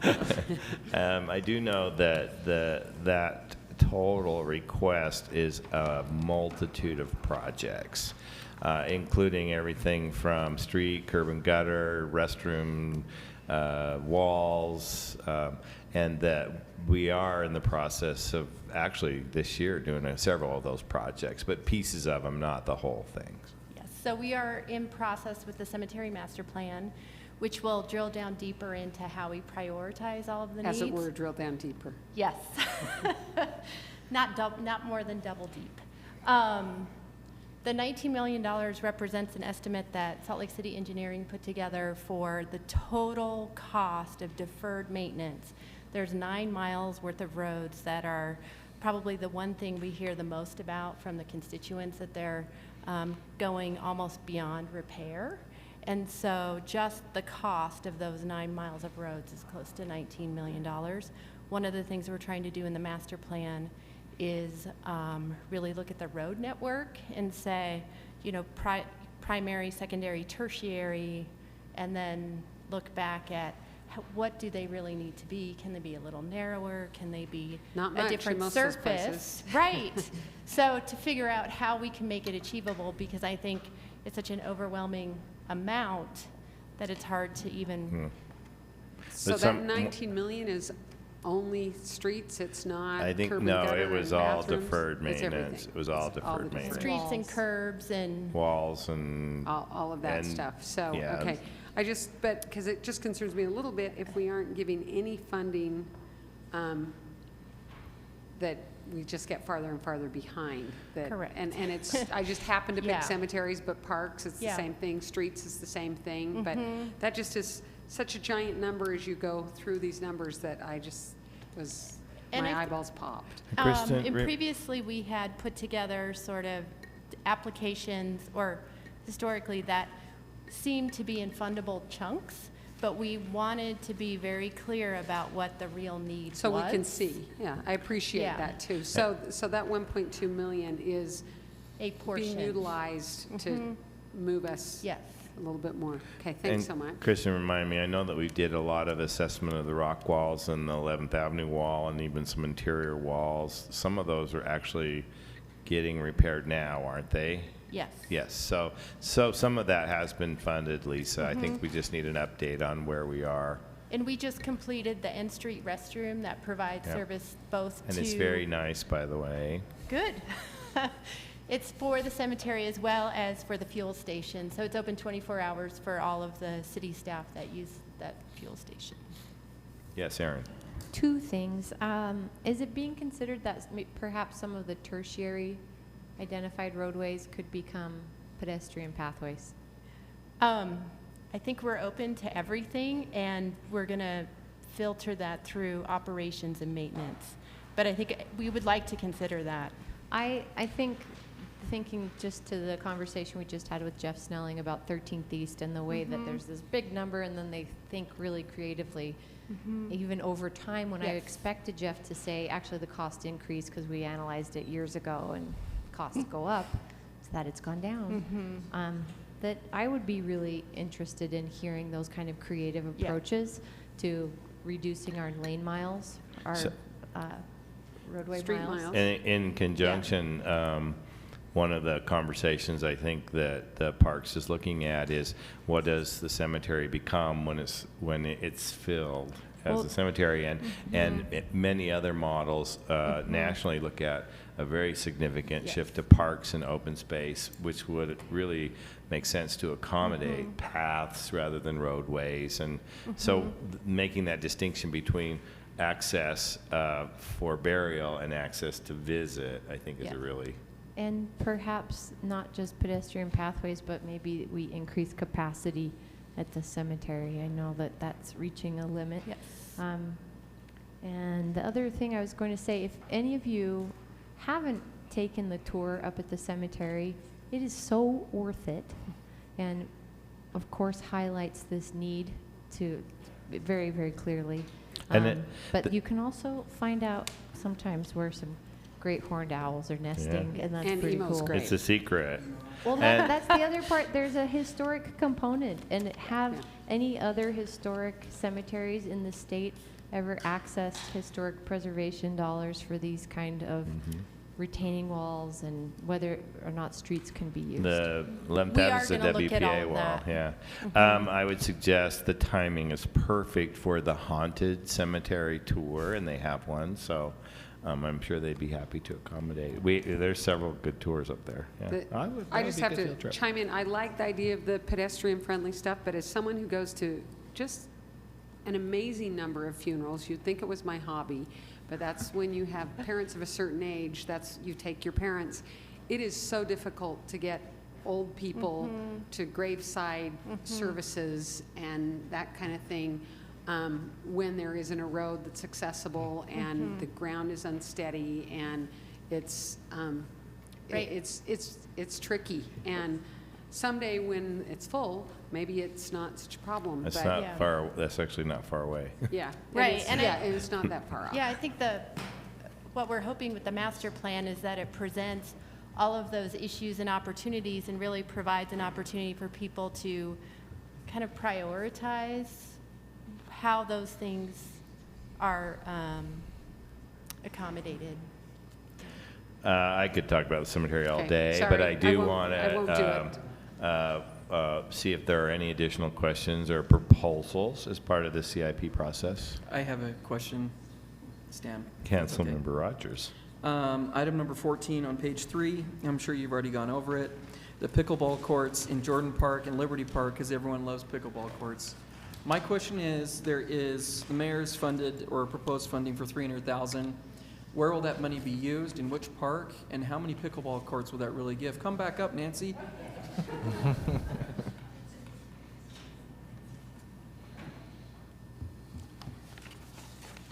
It's just for Liberty. It's just for Liberty Park? Yes. So we did put the CIP application for the 2 areas, and it was advanced for Liberty Park. And is there a reason why this wouldn't be going to Jordan Park than it would be for Liberty Park? That was the mayor's recommendation. She wanted to focus on Liberty and Is it about, so it looks like it's about the same cost, either one. There's a little bit more, if we're looking at a split, there would be a little more cost to Jordan. Is that new construction, or is it? You know, I think in both cases, we have selected areas, but we haven't done enough construction document sort of analysis to understand the true cost. So it's in Liberty Park, it would be for new construction, and at Jordan Park, there was, I think, some repurposing and some new. Could you do something for us as Sure. a follow-up? And I Well, think, maybe I'm going to propose to move the money, Stan. okay, well then, never mind. I was going to suggest that an assessment of the distribution of pickleball across the city would be really helpful. My sense is it's primarily east side. So We have a map we can share with that. That'd be great. And that being said, I think with pickleball, until we see that map, I would actually look that we move item number 14, the pickleball courts at Liberty Park, to item number 11, which is on page 2, which would be for Riverside Park field lighting for the Rose Park baseball diamonds in the Riverside Park area.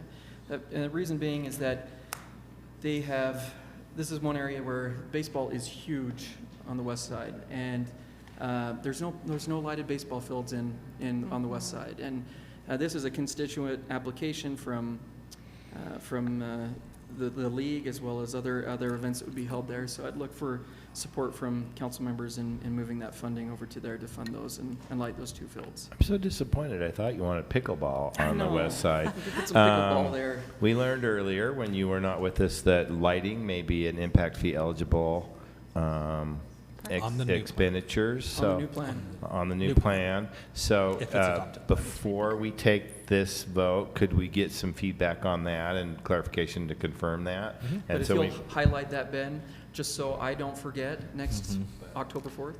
but does that provide funding? Not this year. Not this year. So the impact fee plan has to be in place, and Mike can correct me, but it has to be in place before we can spend impact fees in that way. And I think it even applies to like the 90-day waiting period that goes into effect once What the about council adopts. the plan. collection? So if we have a current balance of impact fee money and we have a new adopted plan, Those can be spent on Those can be spent. So I just wanted to pitch that out there because we could still potentially get it in construction next year. It just That'd might be a great. little bit If delayed. that is, something we can do, I'm in favor of it. So let's get a clarification on that and then hold your vote for Yep. next time. That sounds Mr. great. Chair? Okay, yes. While we have Nancy here and we're talking about pickleball, I want to keep bringing this up, that, can we find out how much it costs to just do pickleball lines on regular tennis courts?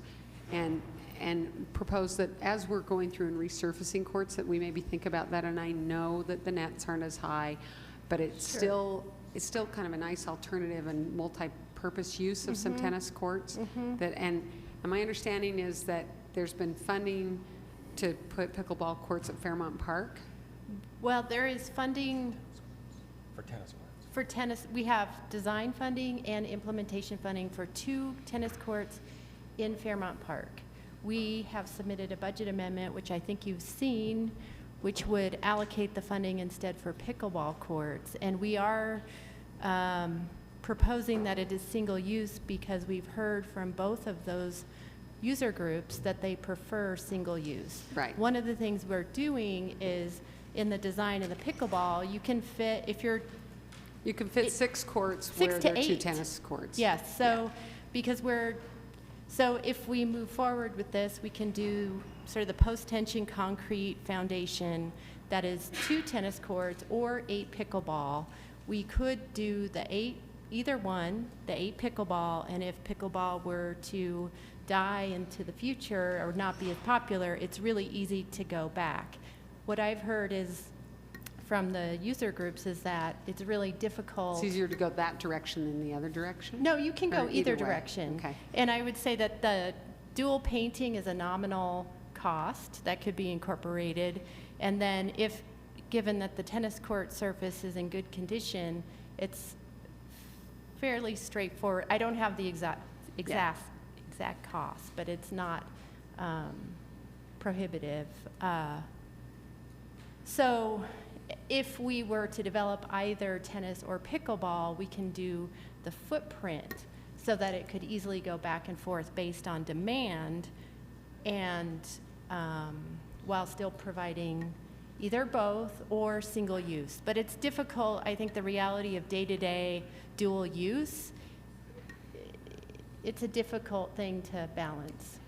One other comment that I've heard about Fairmont Park, whether it's tennis or pickleball, is having it so close to the off-leash dog area, that people, when they're playing tennis, don't like barking dogs, and that maybe it's not really compatible to have those by each other. I don't know how pickleball players feel about it, but and I know people who are really noisy when they play tennis, Right. especially when they don't do well. Right.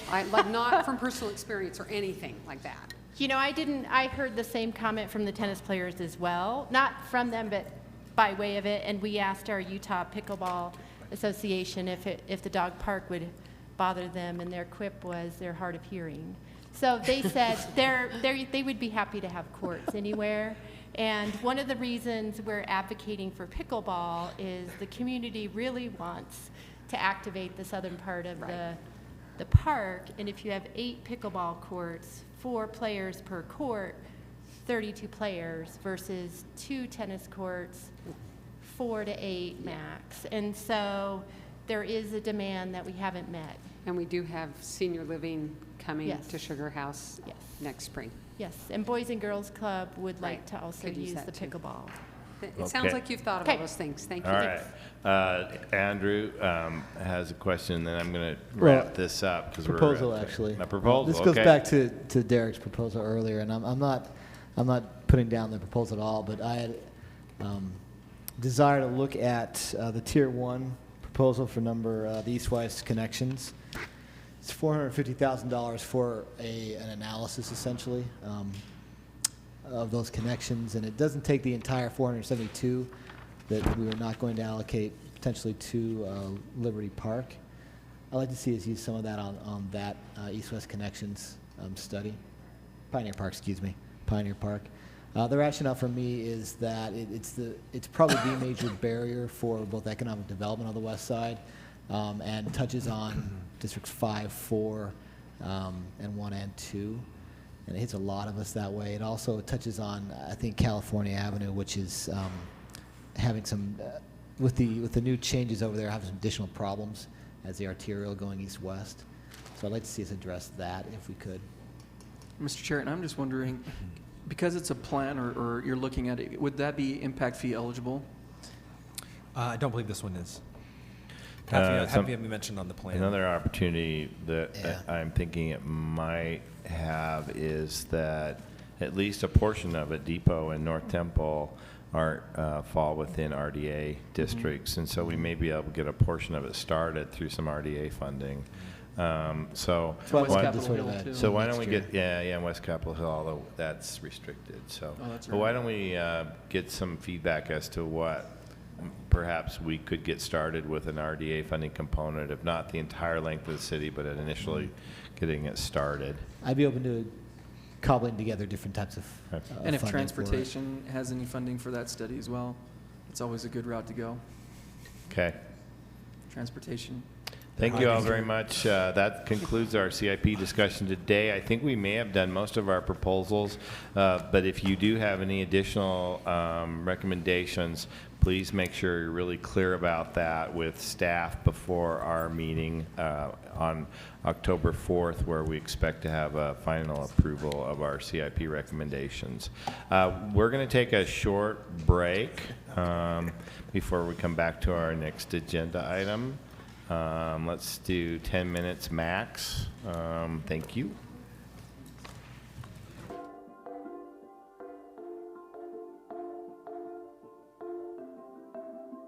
Thanks for being here, Dan. Thank And you. we have Nick Norris. He's here too. Great, Nick. Okay. Tell us about this. All right. So this is a proposed alley closure at 723 West Pacific Avenue, approximately. The alley vacation is requested by all of the adjacent landowners. It's located in sort of an isolated area of the downtown.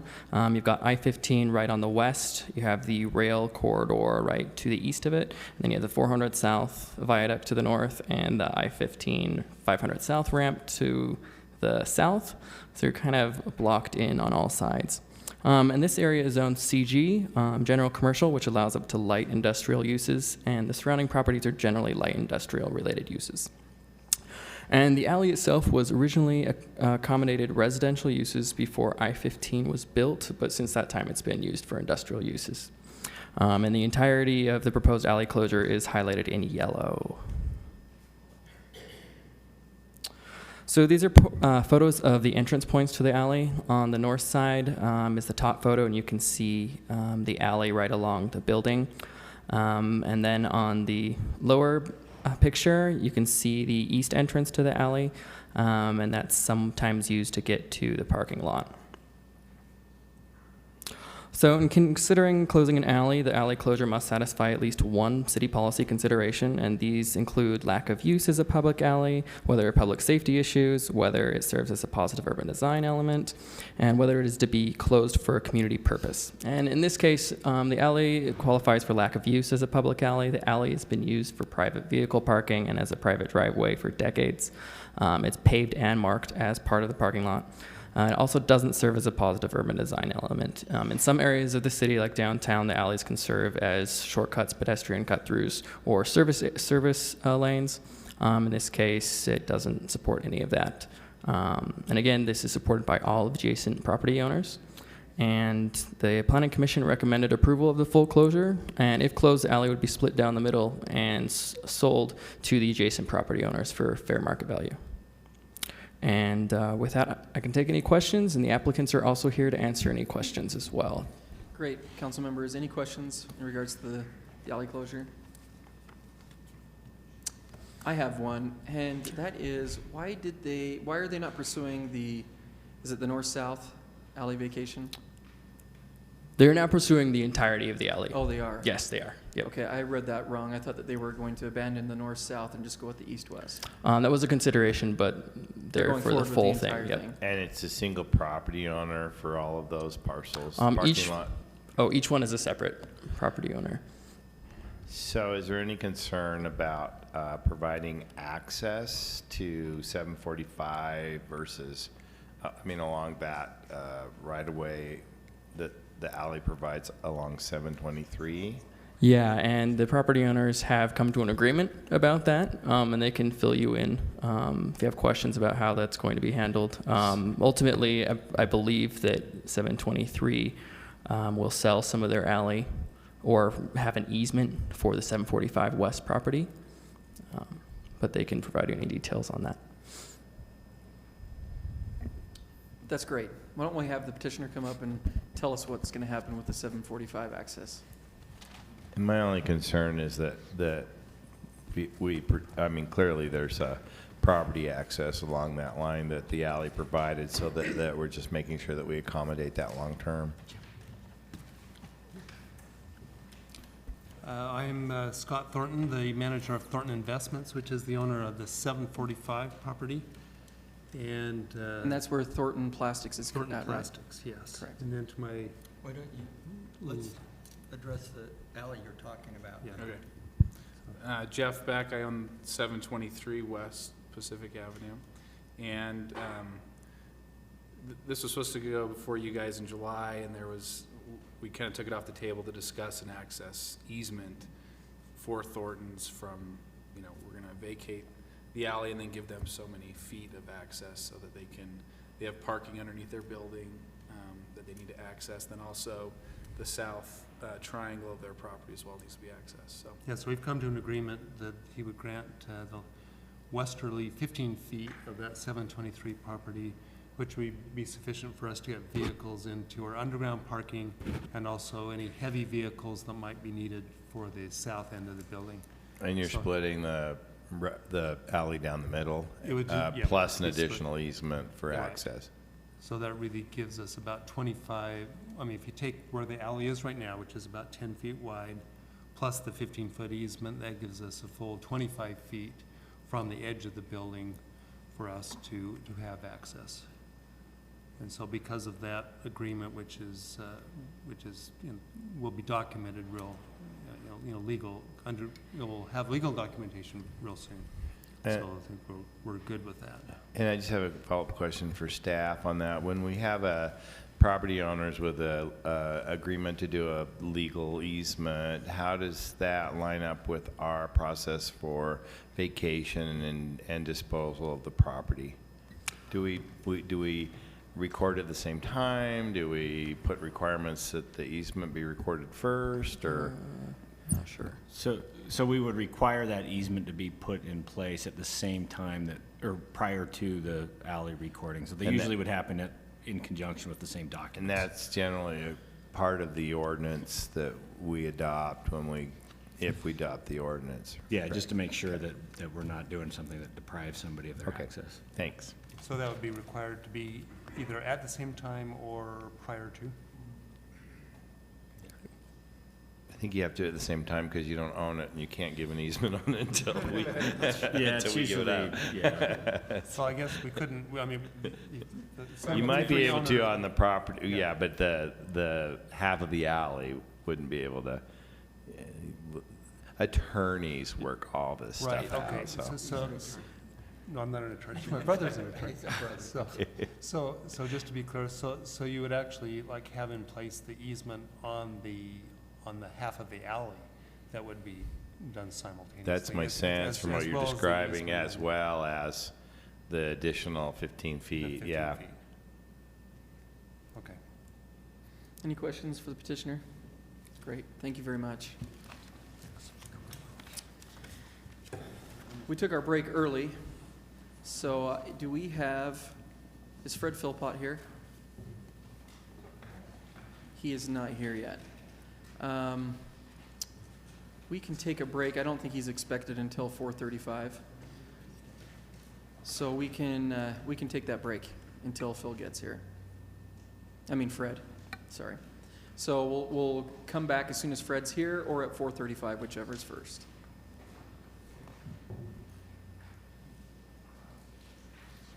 Packet that we have today in regards to it.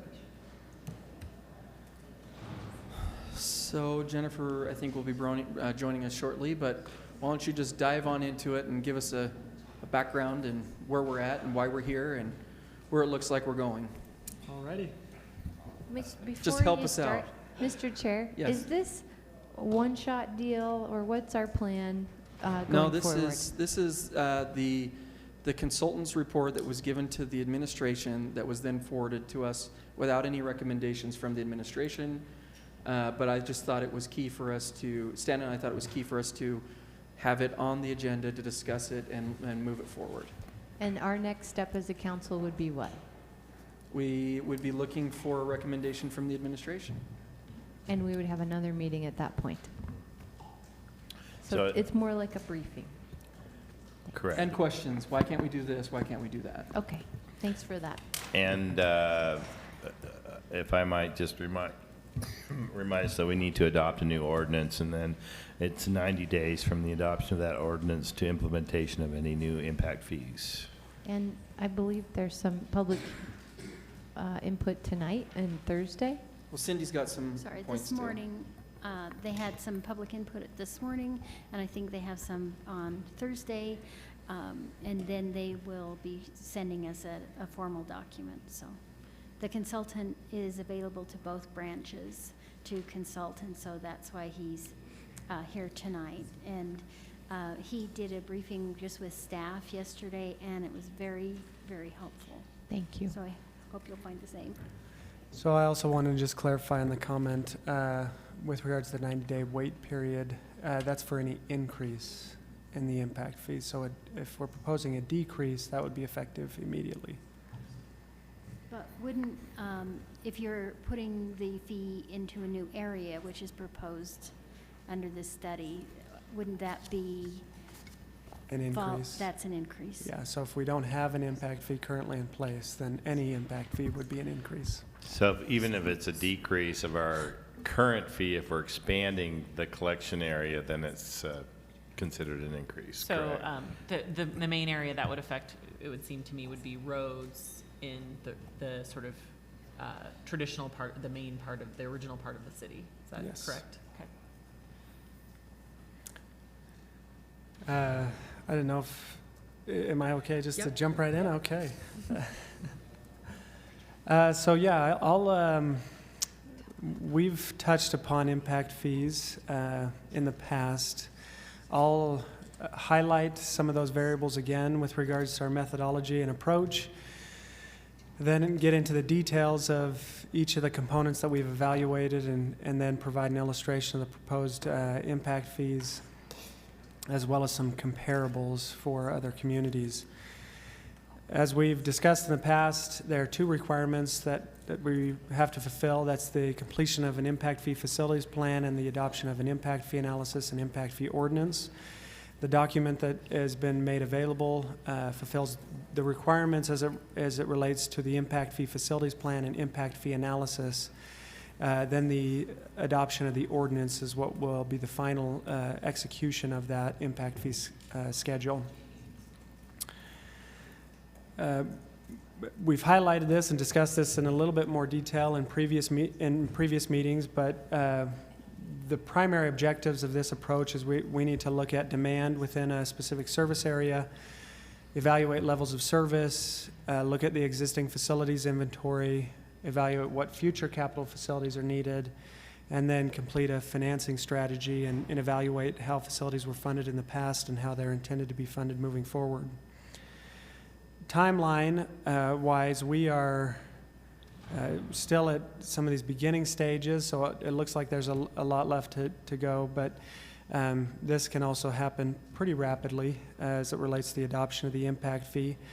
We have presented findings to staff and to administration. We've also had some discussions with stakeholders, so we did meet, have an open house this morning with regards to the impact fee facilities plan and impact fee analysis. We have a meeting scheduled for tomorrow with the Downtown Alliance. And then we also have an open house scheduled for Thursday evening to review the preliminary findings. What we've also indicated is that this is a preliminary report and we're soliciting feedback to enlighten our findings and provide feedback to help inform this document because it is subject to change and can be revised as we move forward. So it's definitely not the final, doesn't represent the final product yet. So I don't mean to jump in, but I'm going to, Fred. I would appreciate that. Did you just show the same presentation today at your meeting, the stakeholder meeting? Yes. And were there question and answer as well? Yes, yeah. So there were 4 people in attendance representing the development community outside of staff members that were in attendance. And it was very much question and answer. We went through each component that I'll review this evening and allowed them to shoot any questions off to me. So, and please interrupt. I want it to be an open dialogue, so if you have questions, just interject. So we'll get into the details with regards to each of these components.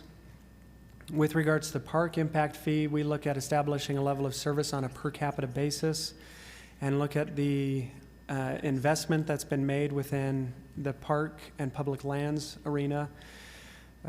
We've isolated 1,275 city-owned and funded acres for an estimated land value of $191,292,000. That's based on a land value of $150,000, so it's quite a bit lower than some parcels across the city. We also look at the improvement value for the improvements on that land, city-owned land, and that totaled $107 million. We then look at that based on the population. As you can see here, the land value per capita plus the improvement value per capita gets us a total value of $1,553 per capita for purposes of determining a level of service. So that's really the basis of our level of service. It's a value per capita based on existing facilities.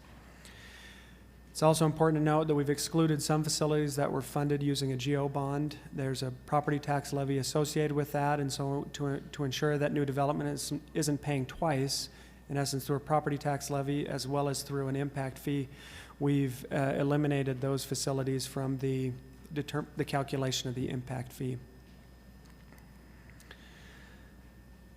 When we look at the capital facilities as we move forward, it's important to distinguish the different types of methodologies that we use when calculating an impact fee. So we can put those into 2 camps, a growth-driven methodology and a plan-based methodology. A growth-driven methodology is really based on incremental growth within the community, and you match your facilities to handle that growth. So a park impact fee is typically growth-driven, meaning in a lot of cases we don't have to have a park in advance of population. We can build it as population comes into the community, whereas transportation or water-related infrastructure, for example, we typically have to build that infrastructure in advance of that population coming on. in order to be able to provide the essential services related to that infrastructure. But we do evaluate what the plan is, or if there are capital facility plans as it relates to park infrastructure. Based on the impact fee and that growth-driven approach and the projected population, we would anticipate the need to invest approximately $44 million in park land acquisition or park improvements. That's an annual average spending of 4.4. Historically, in the CIP, we've spent approximately $2.6 million, excluding debt. So based on that population growth, there's a need to potentially escalate that expenditure. But again, that's growth-driven, so if we don't have the growth, then we wouldn't have the capital infrastructure either. So it's correlated. In addition, if we had higher growth, that is considered in the calculation as well, right? Yes, that would be proportionate, so we would see the need to invest more as we have increased population, because that would correspond to increased impact fee collections as well. We'd see more development within the community. And so can you help me, when we're looking at impact fee structures and state guidelines, is there a specific indicator that population growth is tied to? I mean, are we constrained to a 10-year census reporting, or is there some other mechanism that we could use as well? There's nothing in the state statute that indicates a requirement, except that case law suggests we have to be reasonable and proportionate. So we just have to show that the data sets that we're using are reasonable and proportionate, and that we haven't skewed the data somehow. Because the reality is our projections are likely wrong. It's challenging to predict the future, and so we put our best guess with regards to what that will look like. And it's the city's responsibility to evaluate that from year to year, and if those assumptions change dramatically, then that may necessitate an update to the impact fee facilities plan. And if I might, Jennifer, I know that we are looking at interim, several different types of interim estimates of our population growth between census, but does the city hire or contract out those estimates, or is there some index that we're tied to that's pretty reliable? I mean, I can't speak to the population estimates specifically that that this firm used, although they mentioned all of the typical sources that like we use with the Governor's Office of Planning and Budget.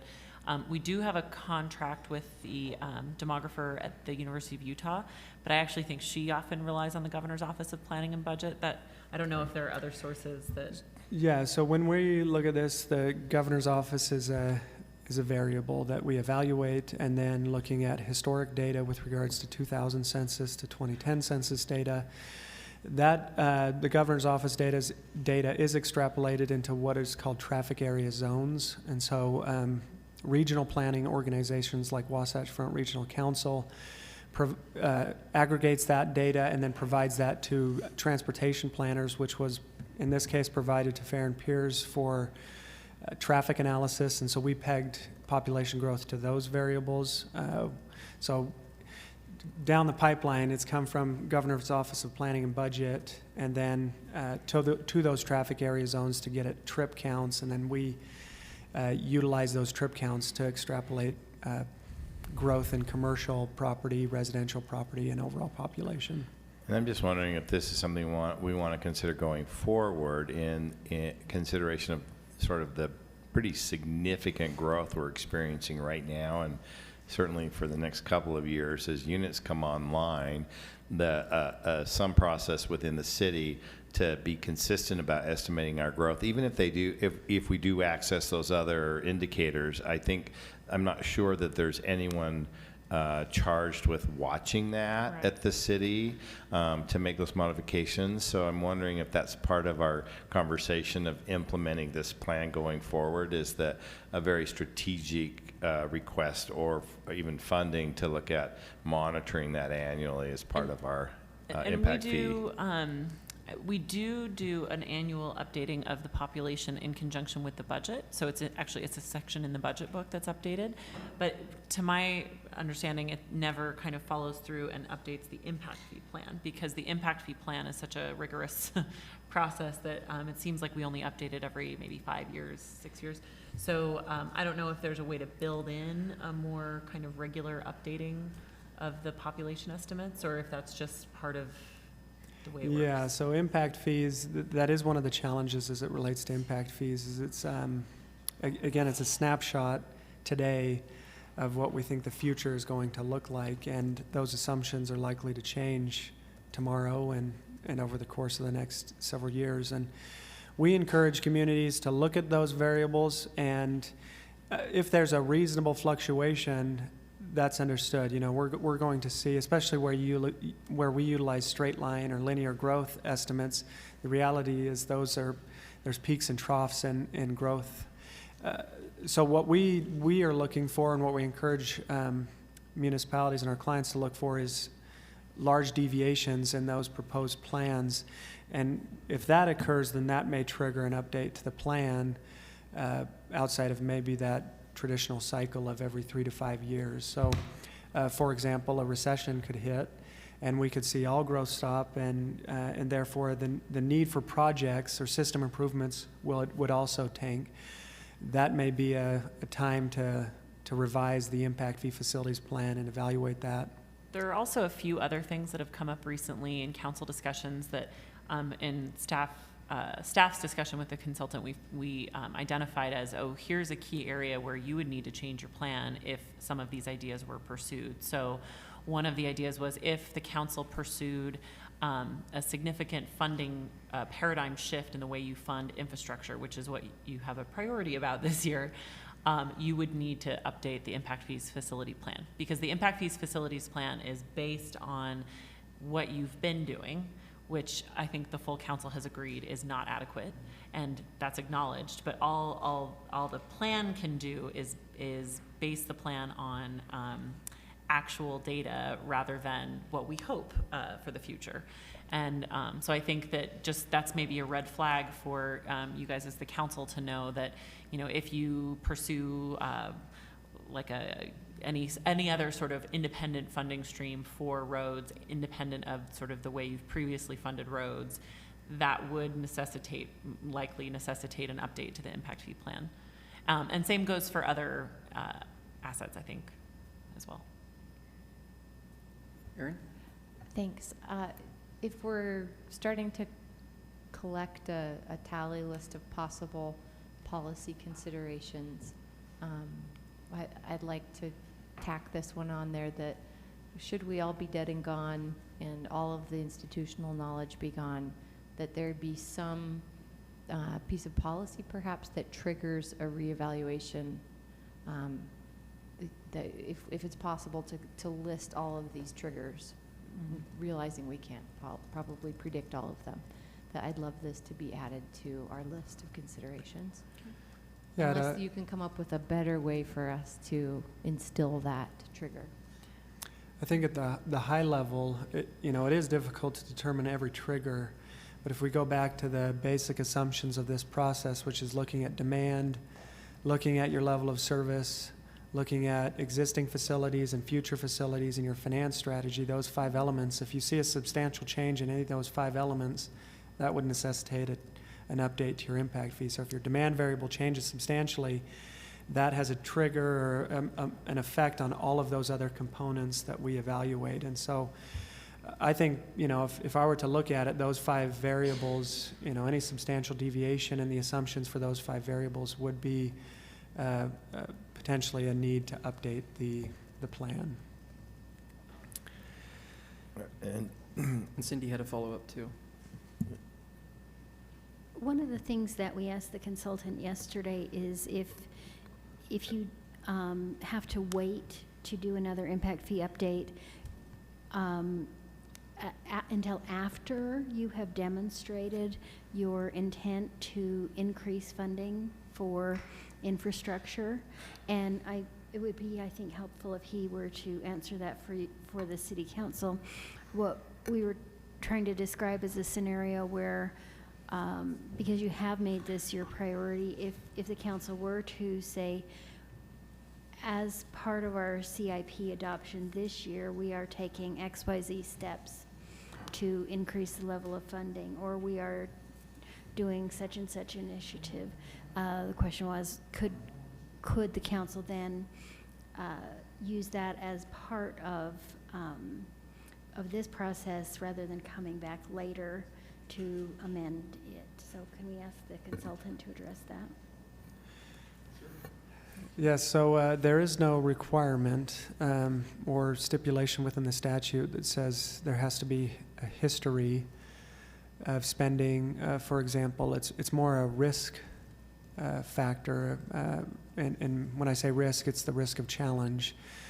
So the Impact Fee Act does require that we identify the financing strategy and determine if impact fees are a necessary component in that finance strategy. And so part of that process is outlining how that would occur and to establish that so that we could show within the impact fee the justification for potentially an increase in expenditures and therefore a proportional increase in the impact fee allocation. But that isn't required. There be a history there. The process that we've gone through is trying to evaluate, again, what has happened in the past and establish an impact fee that reflects the realities of the expenditures that have occurred historically. However, the fire impact fee will illustrate that through the utilization of an MBA, a building authority, we're able to secure funding to exceed the historic expenditures and provide for the facilities that are necessary moving forward. So that is an illustration of we've secured funding and we're going to pull that in with associated interest to ensure that that happens. Other communities, as it relates to transportation, face the very issue that Salt Lake City is facing, which is there's a substantial need and how do we fund that, and are looking to alternative funding mechanisms to make sure that that can happen. So the risk is if you pull it in now and basically make the assumptions of increased expenditures and then that doesn't happen, then you're required to reimburse. Or the alternative is to wait for those to become reality, or to at least the policies in place to ensure that that's a reality. Then the impact fee could be adjusted as we have a better handle on what that expenditure might look like. It occurs to me that, and this is just from my limited history with impact fees and how this body's been looking at them, is there some sort of standard timeline that you could suggest that would make sense for a review in addition to, or in addition to your triggers? So is there a 3-year, a 5-year, a horizon where you say if you didn't hit one of those triggers didn't happen, or is there some sort of standardized review timeline that would just make sense? Yes, we typically recommend an evaluation every 3 to 5 years, depending on the size of the community and the growth. You have some communities that are much closer to build out and don't see as much new development, and so they can allow for that more like the 5-year window. But where you see communities that have growth, we recommend closer to the 3-year for an update to the impact fee facilities plan and impact fee analysis. But we also recommend at least an annual review, whether that corresponds with CIP or budgeting, to say, are we comfortable with this? Is there a deviation from these assumptions? Look at those triggers. Yeah, based on those triggers. So at least internally, there's a mechanism to look at that, an in-depth analysis every year, because, again, we can't control the timing of those assumptions or when they're going to change. And so an annual review is recommended, at least internally. And Cindy and Jennifer, I know this has come up around other issues, but do we have a mechanism for tying the annual budget process to some sort of feedback or review of this? I mean, is there a way we can trigger that going forward, so that we don't end up in a situation like we've had previously where we're 10 years between plans? Oh, let me take a stab at it. Absolutely, we intend to bring it in. The problem is that as a city, we don't have the resources to really maximize the opportunities by following the impact fee, the RDA, the CIP, the state road funds, and grant opportunities. We don't have anyone tasked with that, and I think that we don't have anyone funded to do that. So ideally, that would be a long-term solution. We can, patch it together as we go, but so far we have not succeeded. Thank you. I do think that just talking about it, and I think having everyone much more educated about impact fees now than they were last year and the year before, I think every time it's discussed, people understand it a little bit more, and we certainly as staff understand more about it every time. And I think just this year's CIP discussion was very different than in recent years, where impact fees were sort of looked at in parallel with the general fund's funding of different projects, and just that approach is different than in years past. So maybe baby steps are are a good thing.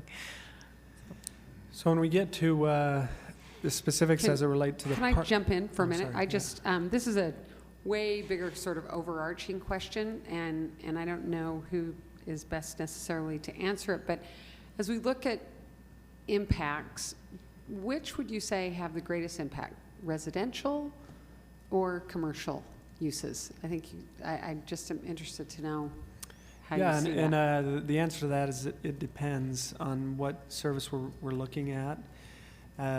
So for park impact fees, by statute, we can only assess that to residential development, with the assumption that residential development is the only development type that is utilizing those park facilities.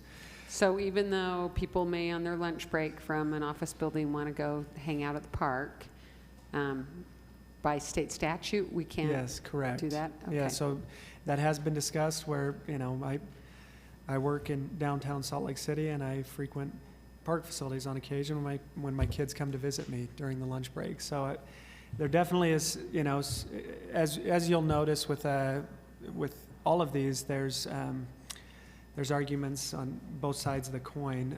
By statute, though, we have to assess the impact fee for residential development as it relates to parks. When we get to the other components, I'll show you the variables. Okay, will you do that as we go through? Yes, Thank yeah, you so so much. it highlights, based on the evaluation we've made, what are the impacts by land use type on average. So we are averaging that up to major land use categories within the city, and that's how the impact fee is assessed within the community. So when we look at, again, the park impact fee level of service, when we put that valuation on a per capita basis, adding the land value and then the value of improvements, we also add in the impact fee fund balance, again, because that is a valuation that can be expended on park improvements. So that's an added level of service that can be expended, so we pull that in as a positive. That brings up the total value per capita to $1,596.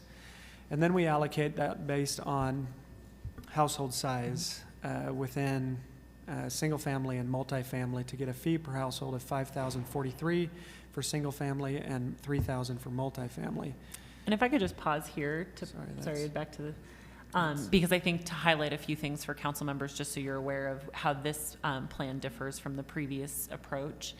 There's two things that this slide illustrates. One is the growth, and I'm probably calling it the wrong thing, but the growth approach to calculating the impact fee, where you decide you calculate your total value of your level of service for parks, which in this case is per capita is $1,596 per capita.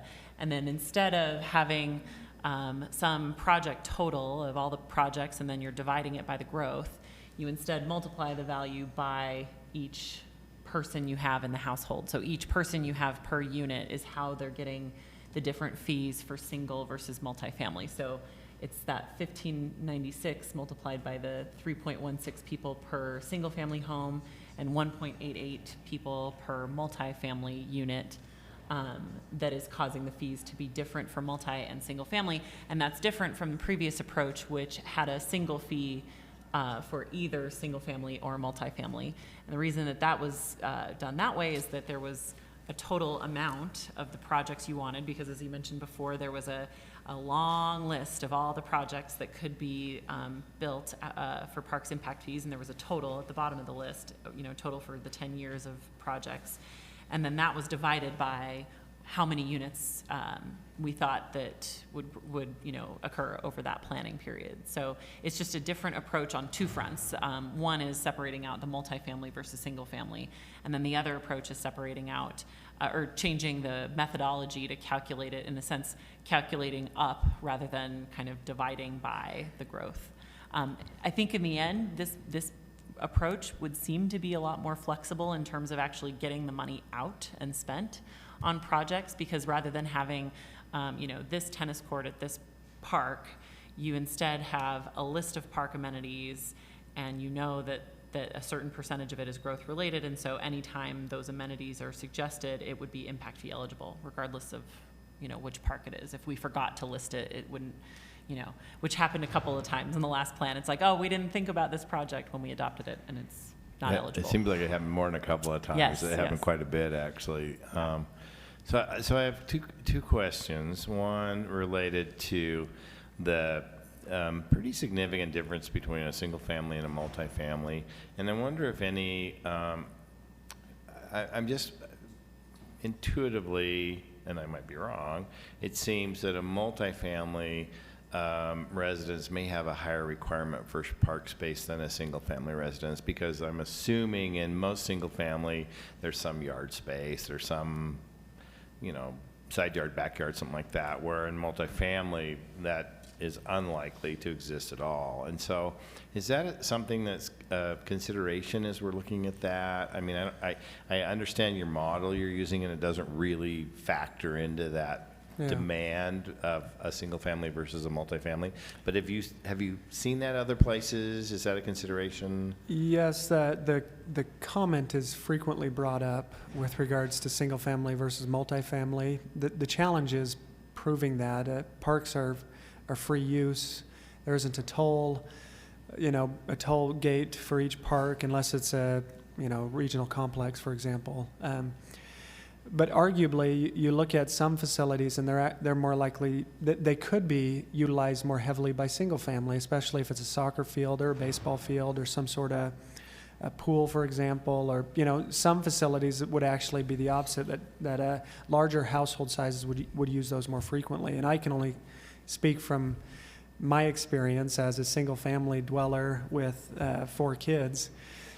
We utilize park space regularly, even though we have a small backyard. And similarly, your multifamily typically, well, I shouldn't say typically, but may have, for example, project improvements similar to a backyard, where there's either a playground space or some sort of recreation space on site that serves that specific project, and then the system improvements or the general parks are designed to serve everybody. So the challenge is really finding the data that proves one way or the other.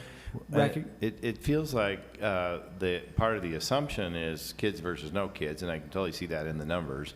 But part of the desire that we are, I think, expressing as a community and what we're hearing from development is that there may be an increasing demand for bedroom units that might accommodate young kids in multifamily.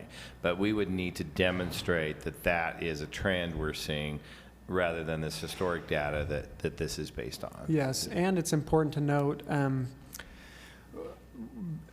some communities have, to address that issue, pegged the single family to the reduced amount. So said, well, rather than charging single family the $5,043, we're going to assess both the $3,000. There is risk associated with that, and that there could be a level of service decrease, especially if you have a substantial amount of single-family dwellings that will occur. But that's actually pretty unlikely in Salt Lake City. So looking at Salt Lake City, the risk under that approach is is reduced just based on the nature of the new dwelling units that are likely to be constructed moving forward. It's likely, and our analysis is projected that it's more multifamily dwelling that will be moving forward. So, Certainly the recent trend. yes. So another question, not related to that, but rather related to eligible fees. We had a discussion earlier in our CIP.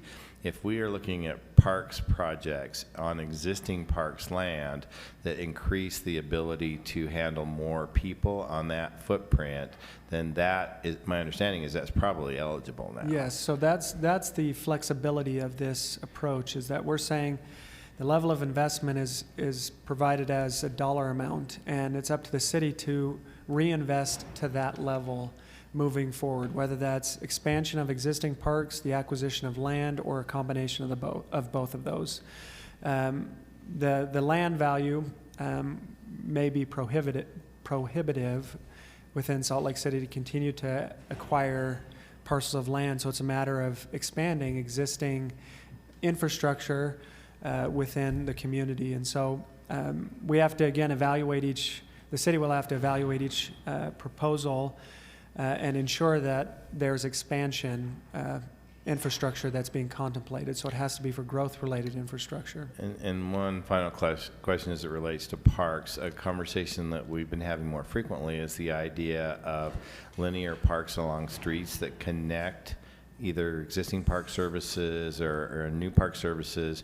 Is there a mechanism, or do you see a challenge or an opportunity with defining a portion of a street improvement as a pedestrian park component? And I'd like your sense on that, because in some areas we're very specifically saying, well, we can't acquire new park space, but we have these incredibly massive right-of-ways. Yeah. And what happens if we convert part of that to a linear parkway, a sense of some sort of, I'll say this tongue-in-cheek, Parisian sort of, not really a park, but the feel of a park kind of thing that would be that could have facilities that are park-like and could even have some activity space. What's your sense of that? We would just need to be careful that we're not double charging. So if it falls within the realm of quasi-transportation or park, that it's not included in both, that we don't try to count that twice as a transportation improvement as well as a park improvement. As long as we delineate that and say, okay, we're looking at park improvements, then if that's expansionary and we're adding land, sod and irrigation, benches, whatever those park amenities are, then yeah, that's expansion to our system, and we're building in that flexibility, because the desires of the community with regards to park and recreation improvements will change and are very fluid. And this allows for that fluid approach. So the specific examples I'm thinking of are the median improvements that we're looking at putting in some of our very wide right-of-ways that actually do get used as open space. We've never really defined them as open space or park space, but it feels like that certainly is a use that happens there, and could we consider that a park space? And the other part of it is something like Central 9, where we're looking at significantly increasing the pedestrian right-of-way with plantings and trees and maybe even garden space and benches, and a portion of that certainly is pedestrian improvements, but it also feels like a portion of that could be park space amenities. But I just don't, I want to make sure we're not, how would we be careful about identifying that? I don't want to put us at risk with our impact fees. I think that would require dialogue between the Parks Department and legislative body to determine if this is fulfilling that park need. We'd have to bring it back to this level of service and investment and ensure that what we're investing is meeting the needs of our residents as it relates to park space, open space, and public lands. And if it's meeting that objective, then I think we would be good in making that investment, because there's no definition with regards to size, shape, or amenities as it relates to parks. We have to continue to maintain an investment And that's what we're requiring new development to do, is to maintain this investment per capita, and now the city has to execute that investment as it relates to parks and public lands. Thank you. Mr. Chair, I have one more question. As we have, I look at the house, persons per household, and we know that we have probably more households with dogs than with kids at this point. We sort of hit that tipping point. That doesn't come into effect at all in this analysis, does it? No, we don't look at a non-human population, if that's what you're meaning. That's what I'm wondering about, because increasingly we're hitting park amenities for dog-specific amenities, which don't factor into household size or anything else, but have hit a tipping point with more households having those than otherwise.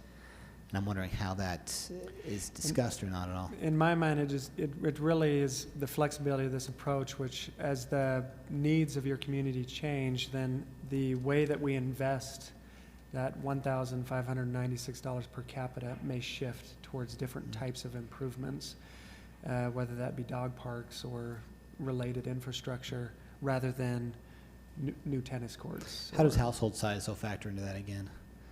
So the that- bigger the household size, how does that factor in? That produces a larger impact fee. That's So- my question, is that as we see households with kids decrease, so the number, average household size decreases on this, but maybe dogs increase?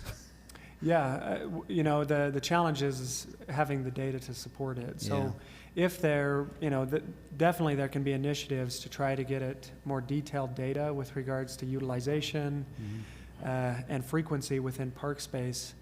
And whatever those initiatives produce can inform these decisions. Absent of that information, most communities look towards the status quo, which is the household size and an impact fee per capita. So it's a data issue on our end about collecting Yes, it and then presenting evaluating those variables and seeing if we can get something that's concrete. it. Okay. We'll go with Derek. You see, what we need you to do is actually qualify dogs as children legally. Well, And then most it'll people give who own dogs would so make mu- that qualifying. That's what we need you to do formally here. Although my last Um, dog was. So I just wanted to make sure, going back to Councilmember Penfold's question about that balance between transportation and park, that if we had linear park space that had trail components, connectivity components built into it, is the risk, the legal challenge risk there? Is there a tipping point where we find that, we want to define it as a park, and yet there's a trail, and the trail is generating a lot of trips?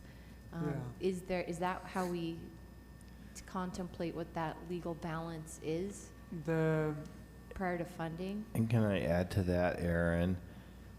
Do we have the ability to combine those funding streams? So if we identify this as a trail and a pedestrian improvement, so it's a transportation impact fee, can we still do a parks impact fee for some of the amenities along that corridor or some? Yeah, definitely. There's communities that have done that and isolated what component of a proposed improvement is related to transportation versus what is related to parks and recreation. Or if you look at utilities, what portion of tearing out the roadway is transportation related if we expand that roadway, for example, versus what is related to the water impact fee as it relates to replacing the pipe under that roadway. So definitely that's possible to look at these improvements and say what demand are we servicing here? What are we trying to satisfy? And that may cross boundaries. What we cannot do is use park impact fees to pay for transportation, and for transportation impact fees to pay for park facilities. So once that delineation is made, you can't cross boundaries with regards to that. But many communities have established linear parks, and again, the shape is irrelevant. It's what it's used for and the amenities on that facility. For me, the risk is more looking at your service area and ensuring that you're uniform as you apply those impact fees across the citywide service area. So ensuring that you're not putting all your eggs in one basket unless all of your development eggs are in that basket as well. So, for example, if all development is occurring within one area, then it's likely that there'll be quite a bit more investment potentially within that area to meet the growing demands of that area. But if, as we're calculating, this is a single citywide service area, and so there's flexibility in that to evaluate where the growth is occurring and apply the infrastructure to those growth areas and ensure that we're maintaining connectivity and the level of service across the city. And I'm sorry to keep coming back to this, but I'm not clear just yet. When you talk about that we can't cross those boundaries, you're speaking financially, right? Correct. So that we could have a project that takes place in a right-of-way, and transportation's going to fund this piece of the project, and parks could fund this piece of the project. Yes. Okay. So if, Thank you. let's say if that were 50-50, we can then take all transportation impact fees and fund 100% of that. And I think what all of this is pointing out, I think this future plan will be really wonderful in terms of how flexible it will be. And I think this exact problem that we've run into so many times, which is that even over 5 years, the community's ideas of what they mean by a park amenity has changed, but I think what it will also require is a significant amount more planning and foresight and coordination among city departments to utilize those fees. Because I think the opportunities are there to do that. But it's that whole idea of making sure that we've defined the project adequately so that we can justify both the use of transportation impact fees and the use of parks impact fees, and that we haven't left anything on the table, because the whole point is to reinvest these dollars that we're collecting.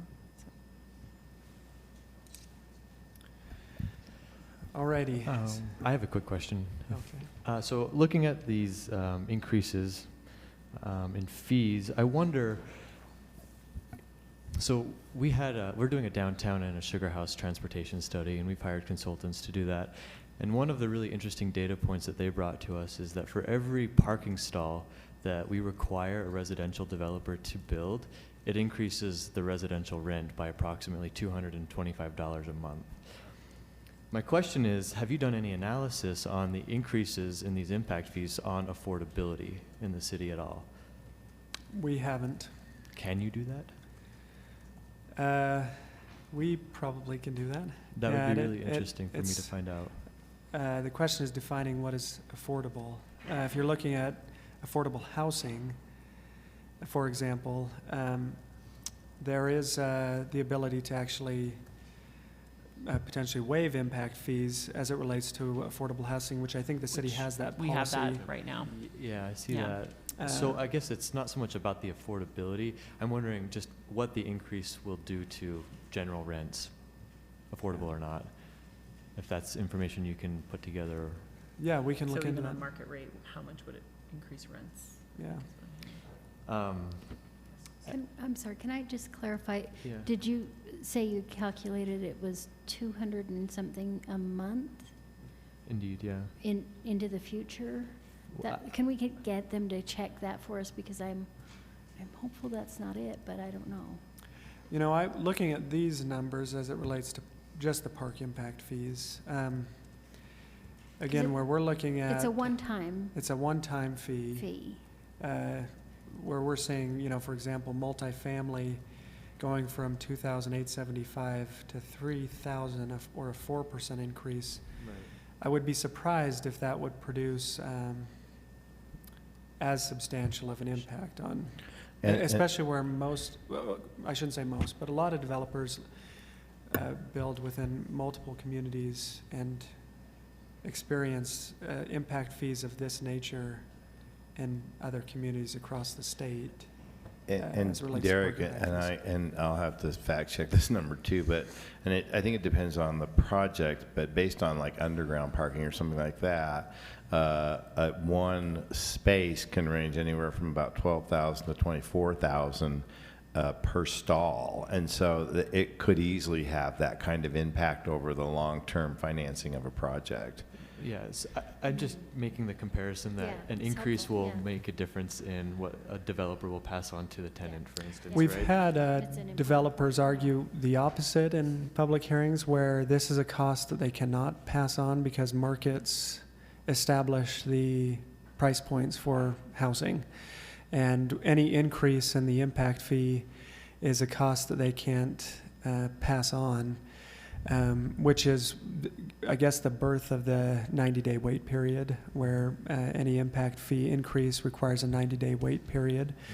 But also, we have heard that, and this is anecdotal as well, so, you know, if we do need to provide numbers to this, we can look into that. But impact fees are a one-time fee that, from an economic standpoint, are a direct cost to the buyer. So any increase here results, you know, if we're increasing by 4%, then the cost of that unit is going to go up by that amount. So here we're looking at the $125 increase. The value of that, the cost of that unit is now going to go up by $125. Sure. Quick question. If I read this correctly, on the affordable housing front, we're not permitted by state statute to add a non-standard impact fee for, say, affordable housing. I know Denver, for instance, they have what they call a linkage fee for developments, and I imagine the Colorado statute is much different than Utah, but can we create an additional impact fee if we desired to for affordable housing or some sort of fund for housing? No, not under the, if I understand your question correctly, we cannot assess an impact fee other than by the process that's established here, which is going through a demand analysis and showing those variables. However, if we isolate affordable housing example as a classification or a class within our fee structure, then that can be isolated and we can look at the demand characteristics that are generated from that specific class within our fee structure. But to arbitrarily say we're going to make an assessment or establish an assessment on a certain type of housing without providing the analysis, that is not allowed under statute. Okay. There are other mechanisms that generate funds for affordable housing, whether that's through the RDA and utilizing those types of funds, but the impact fees are not a mechanism to establish alternative fees. We have to develop it under this structure and would have to look at that as a specific class of development type. Okay, so you're saying it is possible if we go through the process of establishing housing, affordable housing as, Jennifer? I think maybe there's a little bit of talking, I think you're talking about something slightly different than what Councilmember Kitchen is talking about. So maybe I could phrase what I think Councilmember Kitchen's after. If the city did an analysis that we need a certain level of affordable housing and that the growth needs to contribute to that level of affordable housing, could the city create an entire new fund for affordable housing and fund it through an impact fee assessed for affordable housing? Exactly. No, because the Impact Fee Act indicates that the infrastructure that we can fund is related to city services, transportation, parks and recreation, public safety facilities, your utilities, and power if you're a power provider. And then there's also an environmental mitigation impact fee. There is not an impact fee classification for affordable housing. Okay. I'm sorry, I just have one more quick question, and this is really simple. Do we classify townhomes or row houses as single family or multifamily? So typically, that's based on the building codes within each community, but those are looked at as, in a lot of communities, as multifamily units rather than single family. But again, it depends on the nature of that development type. So within each of these, you reference the non-standard impact fee. The city has the ability to review each development that comes in and make a classification whether they fit within single family or multifamily, as well as the developer is allowed to provide information that may suggest one category versus another. So an example of that is when I completed an impact fee for South Jordan, they had some elderly housing they felt was even below the multifamily classification within the city, and so they provided evidence to support that, and the city's able to review that and provide potentially an adjustment. In this case, they did provide the adjustment downward as a result of the information provided by the developer.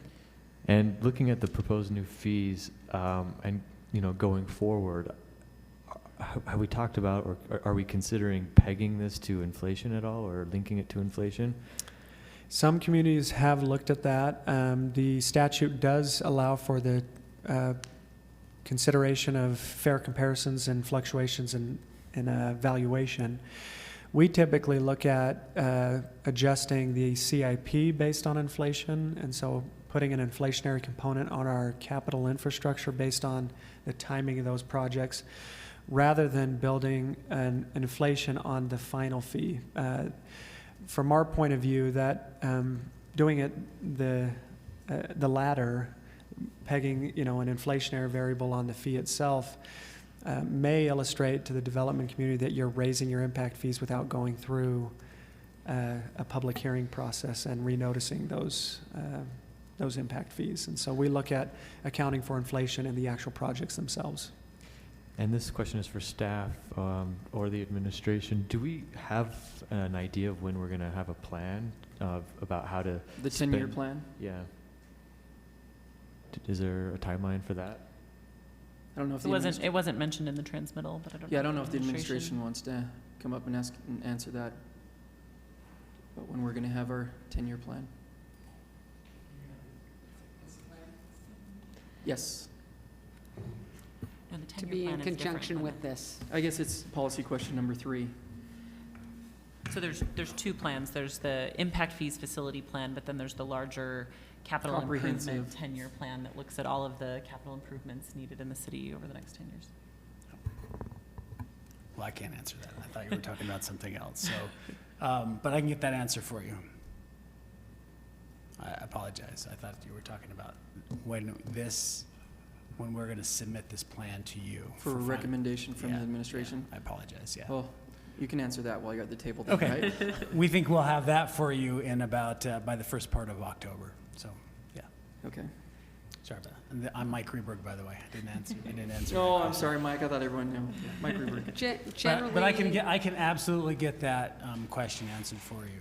Generally, maybe this is for Jennifer and City, don't those things go together, the 10-year plan from the general fund with the impact fee plan?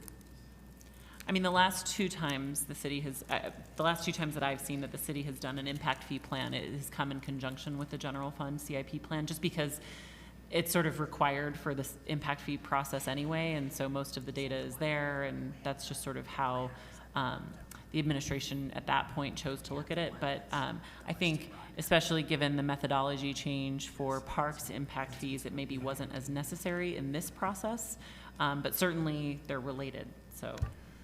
But we're wrapping up CIP pretty quickly, so maybe that ship has sailed.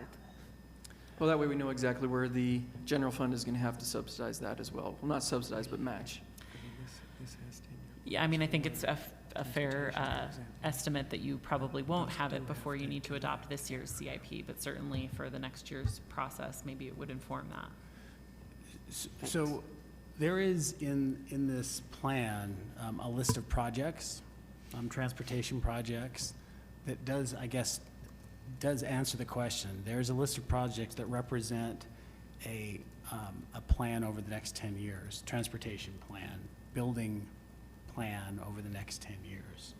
And that actually is in this plan, so I apologize.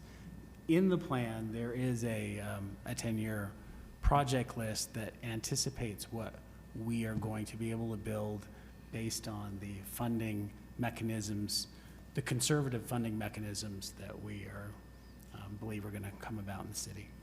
And I think the goal of the 10-year plan is to overlay all of the different types of capital improvement projects that the city does, so that they're looked at in kind of concert. At least that's what the last version of the 10-year plan, which hasn't been done for a while now, looked at, is, you know, all of the building facility needs, things that might not fit into impact fee categories. So.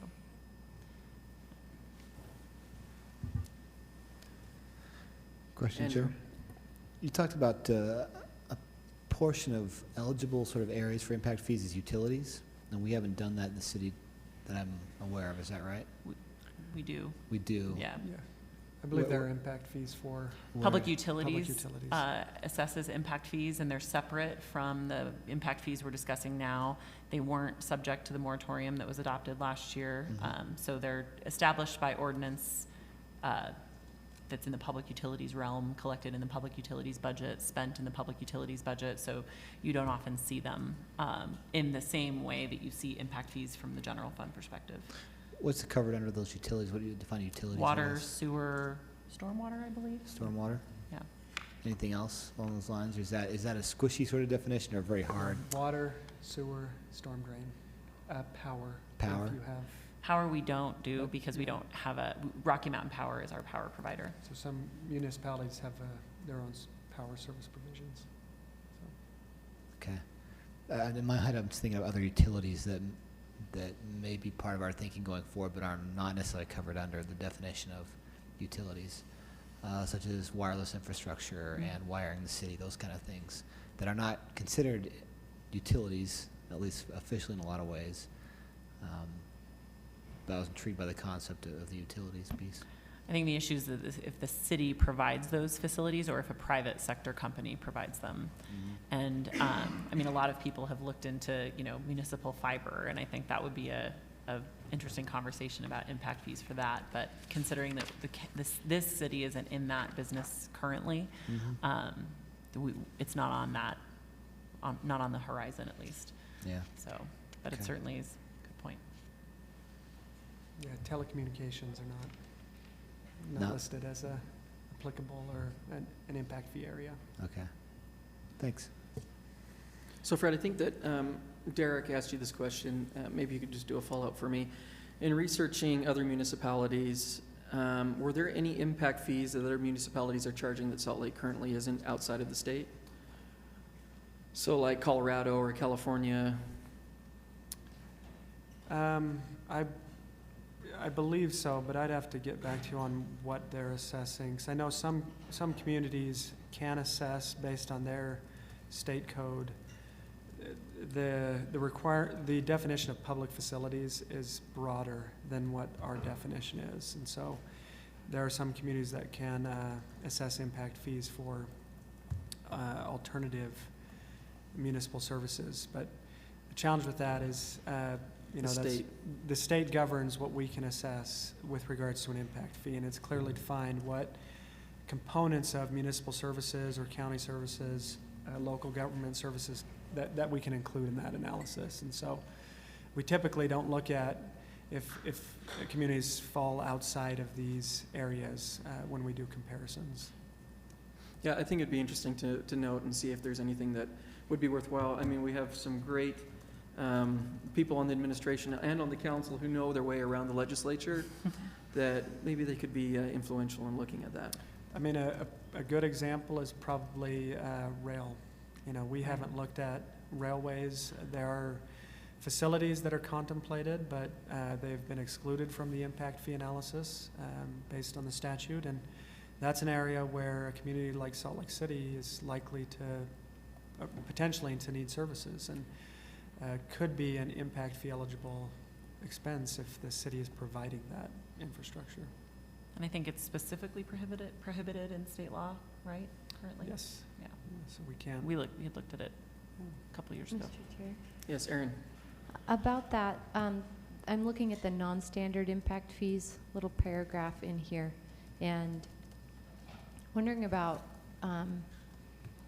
we've talked a little bit about the difference in police attention and need at areas like the Hope Avenue Walmart off of 3rd West that has a serious impact on our police. It's about 2 full-time officers since they've been open year-round, and the impact of that store compared to the Target or even the Walmart in District 5, 6, or 7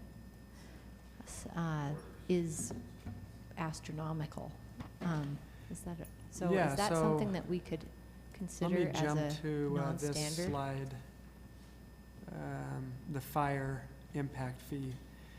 to highlight some of what you're suggesting. So we look at call volumes and we break it out by land use type. So in this case, residential is combined into a single category. And then we have commercial, office, and industrial. When you look at the calls per unit, and when I say per unit, it's per residential dwelling unit and then per 1,000 square feet for non-residential development, you can see commercial on average is higher. So even looking at commercial as a category, a class unto itself, they typically generate a larger call volume as it relates to public safety services. Now, when you get into further details, you may actually have businesses within this class that generate even larger call volumes here. Again, the impact fee is a process of averaging where we bring up into major categories those impacts and try to apportion the cost of new infrastructure to those classifications. One area to evaluate as it relates to specific businesses is potentially your business licensing process. So the business license legislation allows for the inclusion of a fee related to actually administering business licensing and monitoring on that as a basic service. And then there's also the ability to include disproportionate service fees.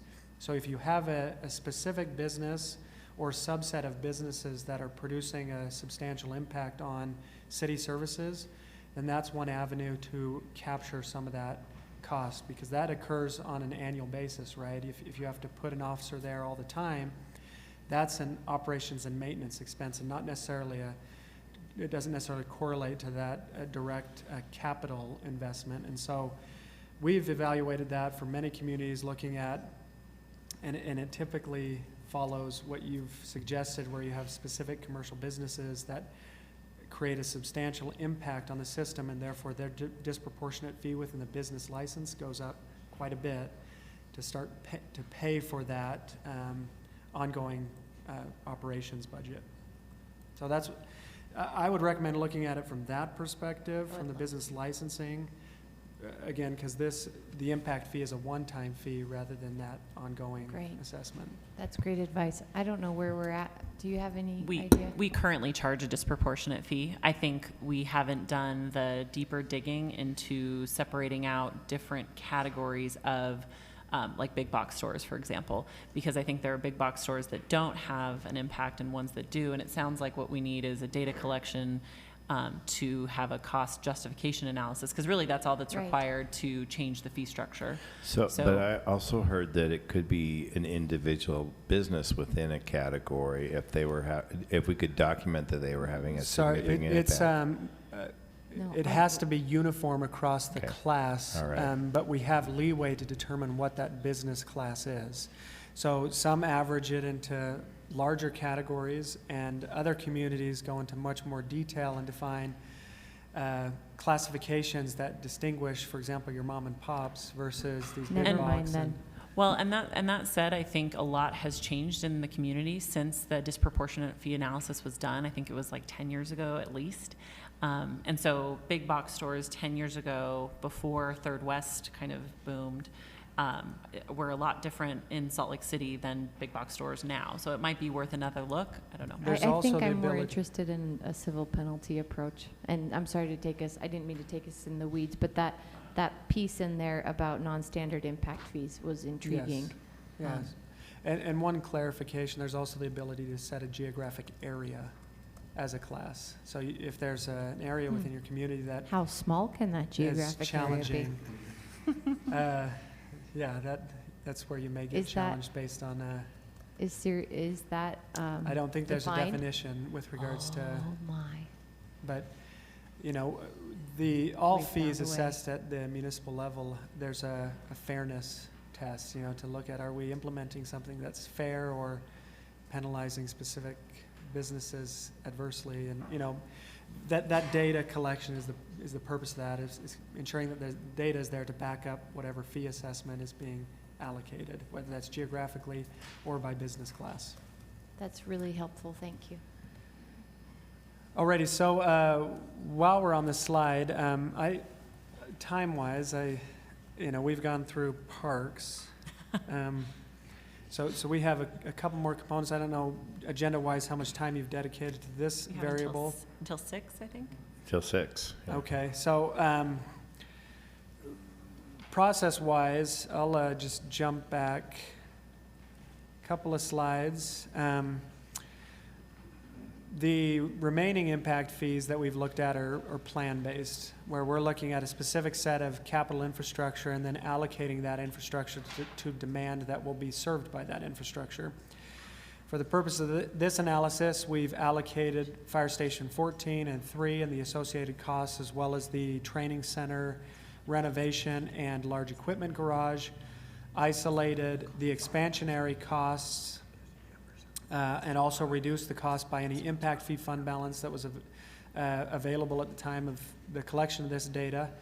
At the end of the day, what we're trying to get at is this column here. What is the growth-related infrastructure or growth-related cost as it relates to the impact fee?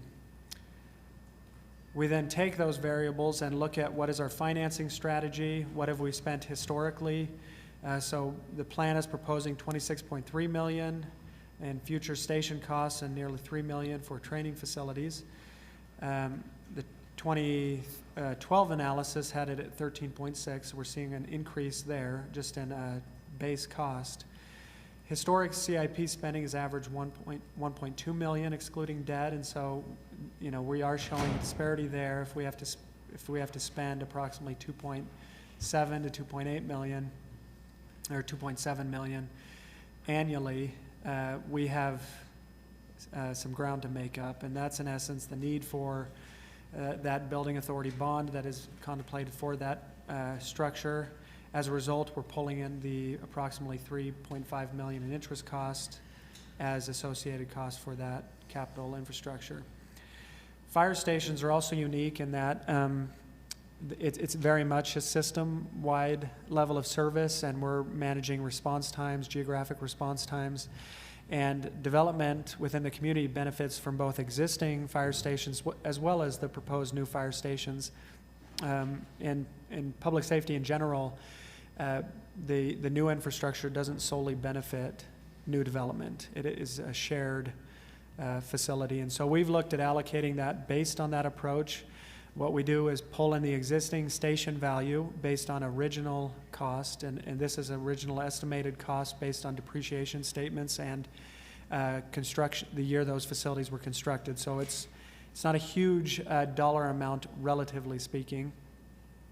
We also add in the future stations and facilities, plus professional expense to complete these analyses, and then look at what proportion of the calls we're projecting that will come from new development over the next 10 years relative to the total demand that will be served by those facilities. So it's proportioning or allocating the cost of existing facilities and new facilities based on the demand that's generated, and that's where this 20% comes from.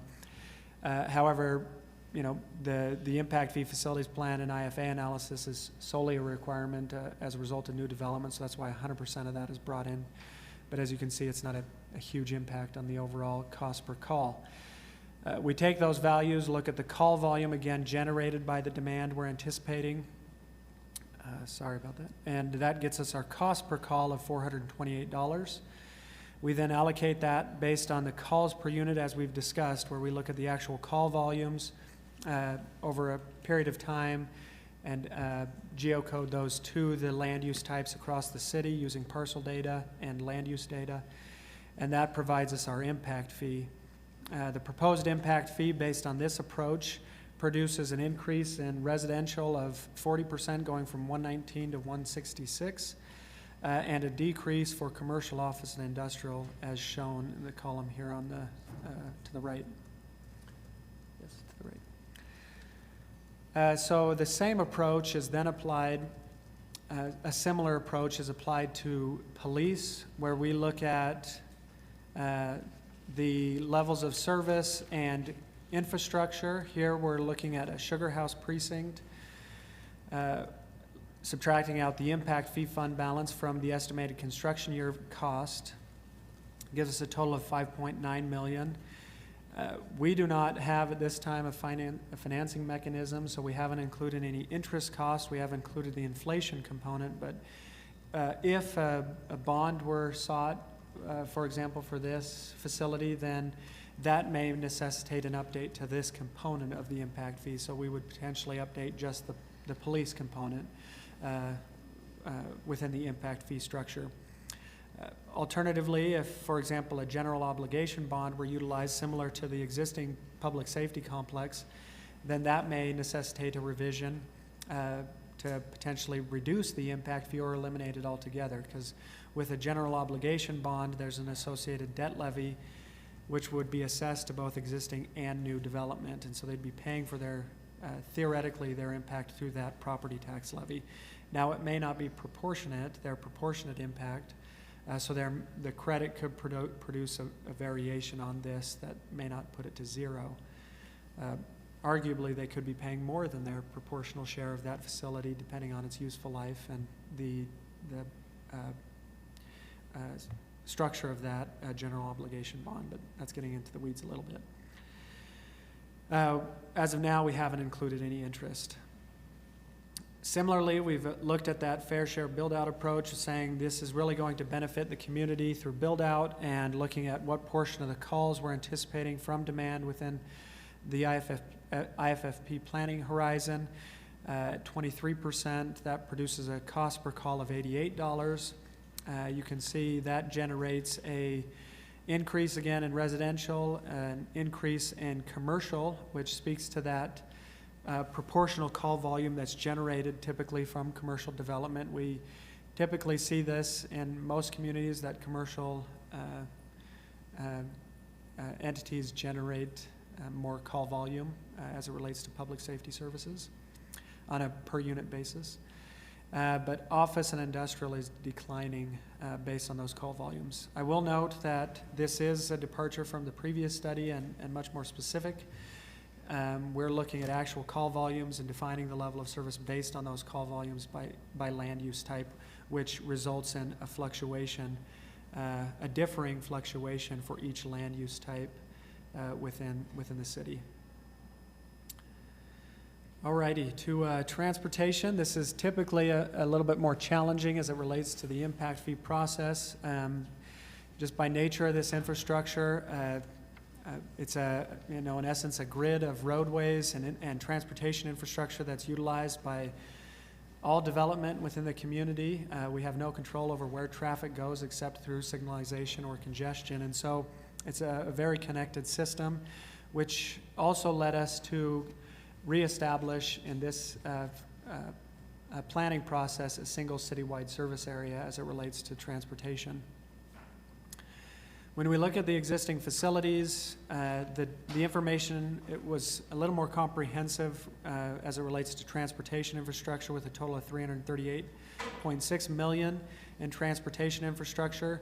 The 2012 study showed a cost of an existing value of $1.72 billion, but that was a replacement value, or a value in 2012 dollars, and the statute prohibits utilizing that as a calculation in the actual determination of the impact fee. You can use it for comparison purposes, but we cannot calculate our buy-in to existing infrastructure based on a replacement value. It has to be the original value. And if I could just jump in here, I don't want to take us too far into the weeds, but I do think it's an important thing for the council to understand that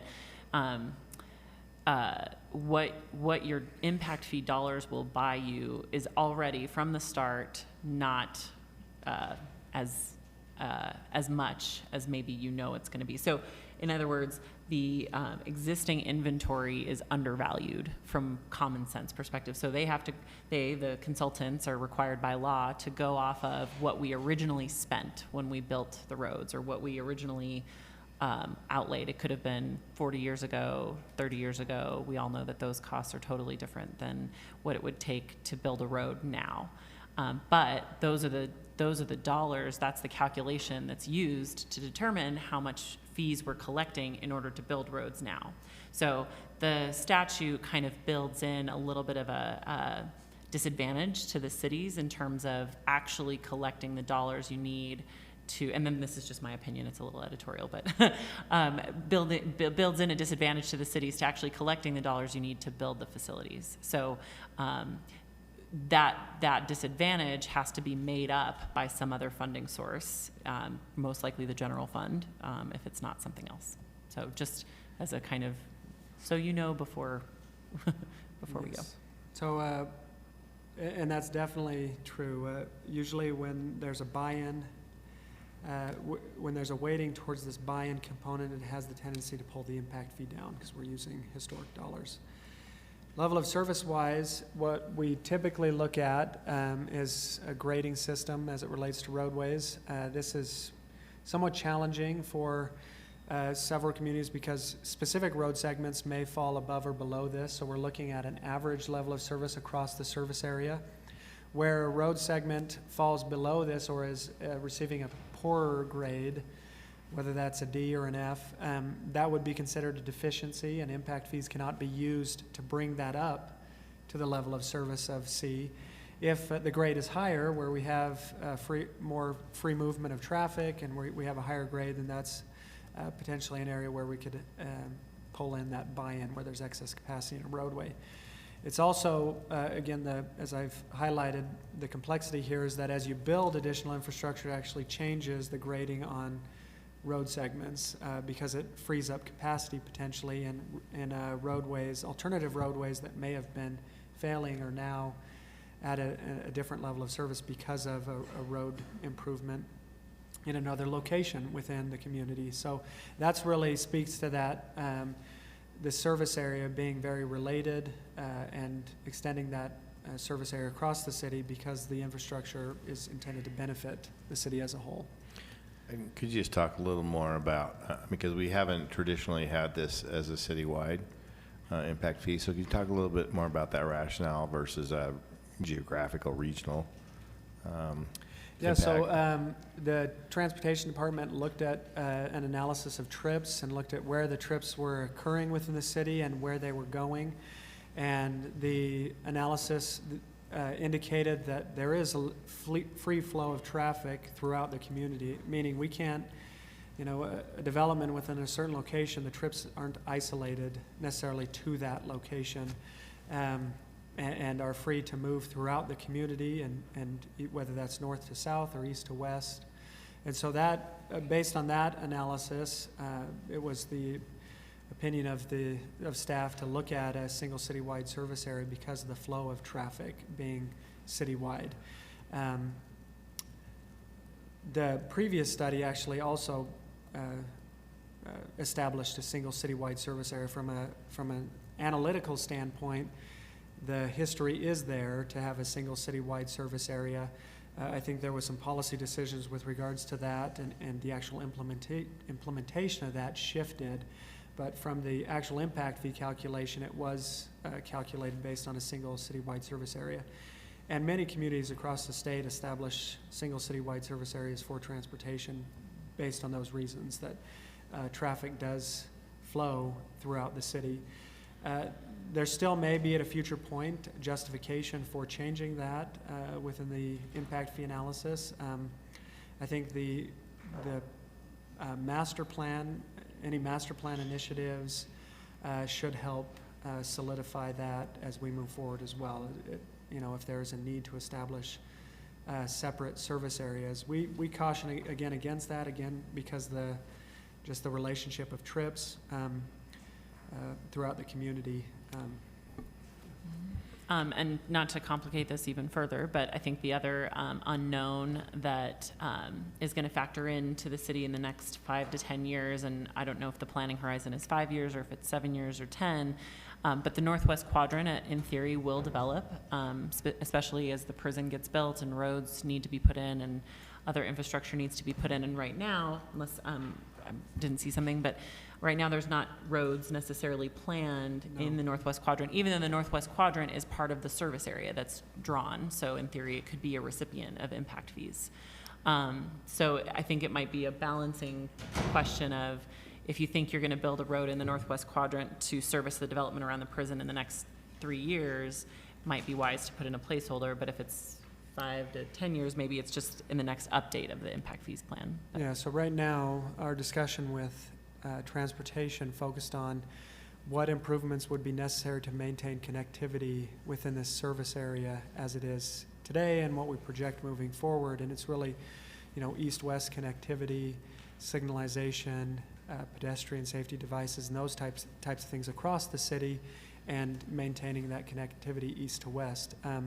If those assumptions change with regards to the capital infrastructure, and you see a substantial need for investment within a specific area, rather than the investment as it's shown, which is maintaining connectivity across the system, then yes, it could necessitate an update to the impact fee and potentially the creation of a separate service area as it relates to specific types of improvements. So some communities have established a single service area for system improvements and then isolated a separate service area for a subset of projects that are specific to that. The challenge is the Impact Fee Act delineates project improvements versus system improvements, and the city has to define, is this service area really a project, and therefore these are project improvements and should be worked out through an alternative mechanism, whether that's a service area or developer agreements or whatever it is, to provide for that infrastructure for that project. If those improvements are really designed to serve that project plus additional growth that may be adjacent to that service area within that service area, then that may, the impact fee may be an appropriate funding mechanism to provide that infrastructure within that service area. It's just a challenge to evaluate the bleed of that traffic and really say only the development within this area is going to utilize those roadways, and therefore we're only going to assess an impact fee within that service area for that infrastructure. And so we have to be able to prove that in order to establish that service area. And it seems to me that the other advantage to this system is that we have more flexibility to improve our system bottlenecks where we haven't in the past, where we've created a geographic restriction, or we've been project-based where it's very much about one or two street improvements that we're looking at funding. But if we're saying we're maintaining a level of service, that could be in a lot of things. It could be signal improvement, it could be additional lanes, it could be all kinds of things, wherever that's necessary through the city. Correct, and that is, based on the nature of the projects, that's how the projects have been pulled in as well. Then matching it to historic funding tweaks that a little bit, as we'll discuss. But it's designed to create that flexibility so you can meet the needs of development across that service area with the necessary improvements, transportation improvements.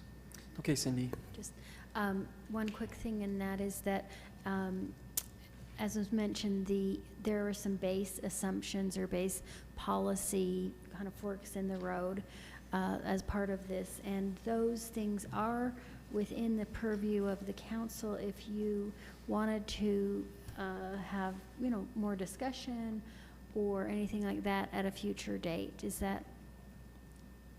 Yes, yeah, this plan isn't finalized.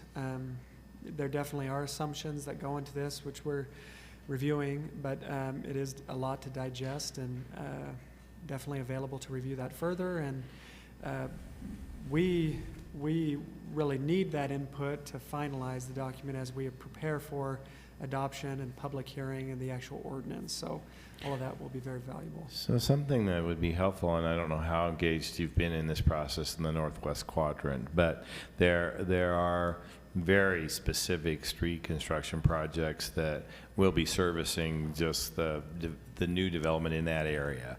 But there'll also be some need to provide access, and I don't think we've even begun to evaluate what might need to happen in our system to provide access to that corner of the city. But looking at how we might identify funding specific to that area, and what I'm hearing is we may have to have an overlay zone or some other component that could help us, and I know there are other funding mechanisms that are being considered on impact fees as well. But that would be a really helpful assessment, I think. And I know it's vague because we don't know exactly what's going to happen out there, and we don't know the real timeline for some of that development, but it does seem sufficient to assume there's going to be some street development out there that's pretty internal to that area and benefits the users in that area. And how do we separate that out from the commuters that are going that area? It's definitely a challenge. You know, again, I'll bring up South Jordan. They had 2 specific service areas with the Daybreak community and the city proper area, and different development demands within the Daybreak area and all of the development agreements there. So it does require analysis with regards to just that of what is the internal trips within that service area, and apportioning costs based on those internal trips, and what is the relationship between the 2 service areas to show that there may be a portion of that infrastructure that needs to be covered by the city service area as a whole, and a portion of those costs may need to be covered by just that service area, and that will require some analysis with regards to the trip relationship in that area. The benefit of this process as it is now is we're identifying the costs that are benefiting the service area as a whole, and so analyzing that will show what increase in cost is necessary, and it's already identifying that increase, and now what do we do with that? How do we allocate that within the impact fee process? When we look at the capital improvement plan as we've received it, we did receive a 10-year estimate of projects, and it definitely will be important to look at ensuring that the CIP and the impact fee facilities plan dovetail. As of now, we're showing a total cost of $327 million in capital need in construction year costs. Of that, a small portion, relatively speaking, is impact fee eligible. $41 million, almost $42 million. When you look at the impact fee fund balance as a credit, that brings it down to $34 million, or $3.4 million annually. So this really, as in most communities I work with, there's a similar issue across the state, that there's a substantial infrastructure need as it relates to transportation. A lot of it's repair and replacement, and so the impact fees can only cover a portion of that, and there's still a substantial need. What we've compared is, again, looking at this amount here, there are some other entity funding mechanisms that may be available, whether that's through Wasatch Front or other governmental entities or grants. We've looked at some of that allocation. It still leaves quite a bit, almost $300 million for city need, or $30 million annually. So historically, when you look at what's been spent historically, we're showing, based on historic funding, $11 million expended out annually. So there's a need to really make up that difference of approximately $20 million to $25 million annually. The impact fees cannot be used to do that except for the growth-related portion. And so for the impact fee, we've made an adjustment across the board to bring the city-funded expenditures down to something that's more realistic based on that historic allocation, which we spoke of earlier. We're trying to make a schedule that's realistic based on that historic funding, but if that were to change, that could potentially necessitate an update to this analysis. We didn't bring it down to the $11 million annually. I kept it at, as I'll show you here, or sorry, in the next slide, I dropped it down to about $15 million annually. So it still considers that there may be some additional funding available. What I've provided in the next 2 slides is a comparison of what the maximum calculated impact fee, assuming we funded 100% of that infrastructure, the $327 million, as well as a full buy-in to that infrastructure that has already been constructed. That produces a cost per trip of $203. When you apply that to the trip factors per land use type, that produces a 379% increase in single-family units, 471% increase in multifamily. Retail would go up by 209%, up from $3,000 to $10,000 per 1,000 square feet. So you can see there's a substantial increase that would occur if we were to include all of that valuation and assume new development in the next 10 years has to cover their share of that. You know, again, based on that historic evaluation, I just did not see that as a realistic approach. And so we have provided an adjustment to this valuation and pulled that down, looking at 156 million, which is 15 million, so it's still expending more than what you have historically, but providing maybe that realistic adjustment based on the historic funding expenditures.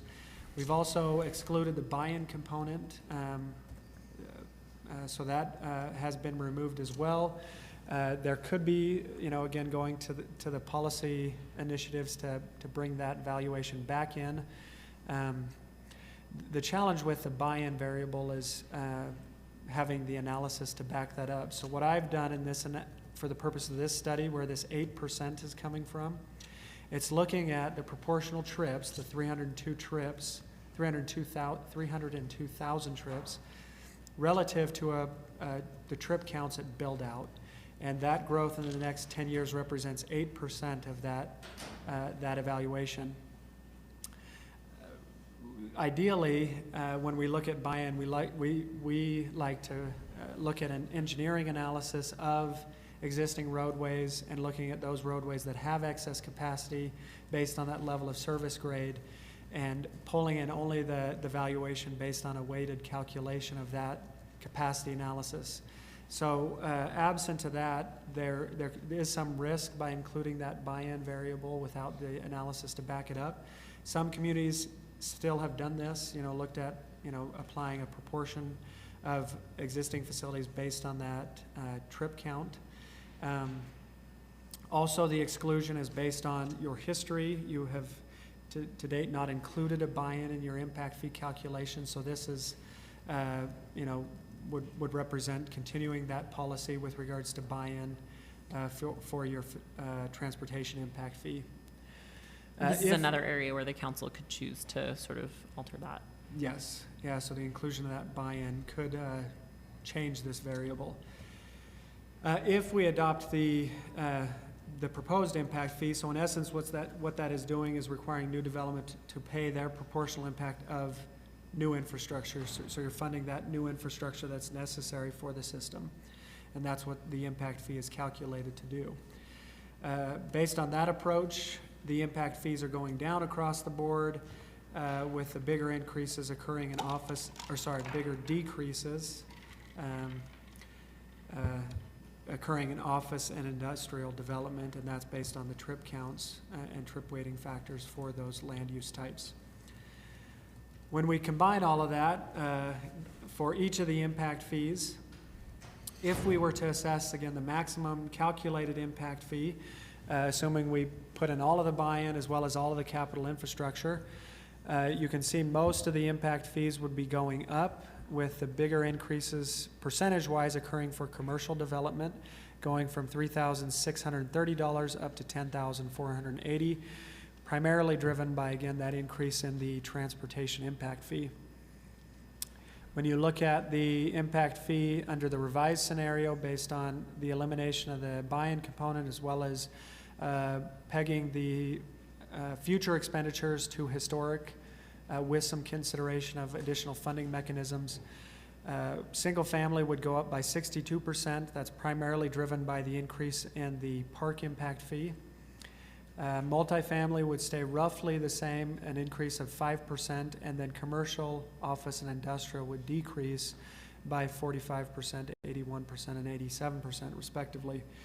It's also important to note that while there is a decrease in these impact fees per unit, we are broadening the base as it relates to the transportation and establishing a city-wide service area, so we'd be assessing that to all development across the community rather than just the west side and northwest quadrant development.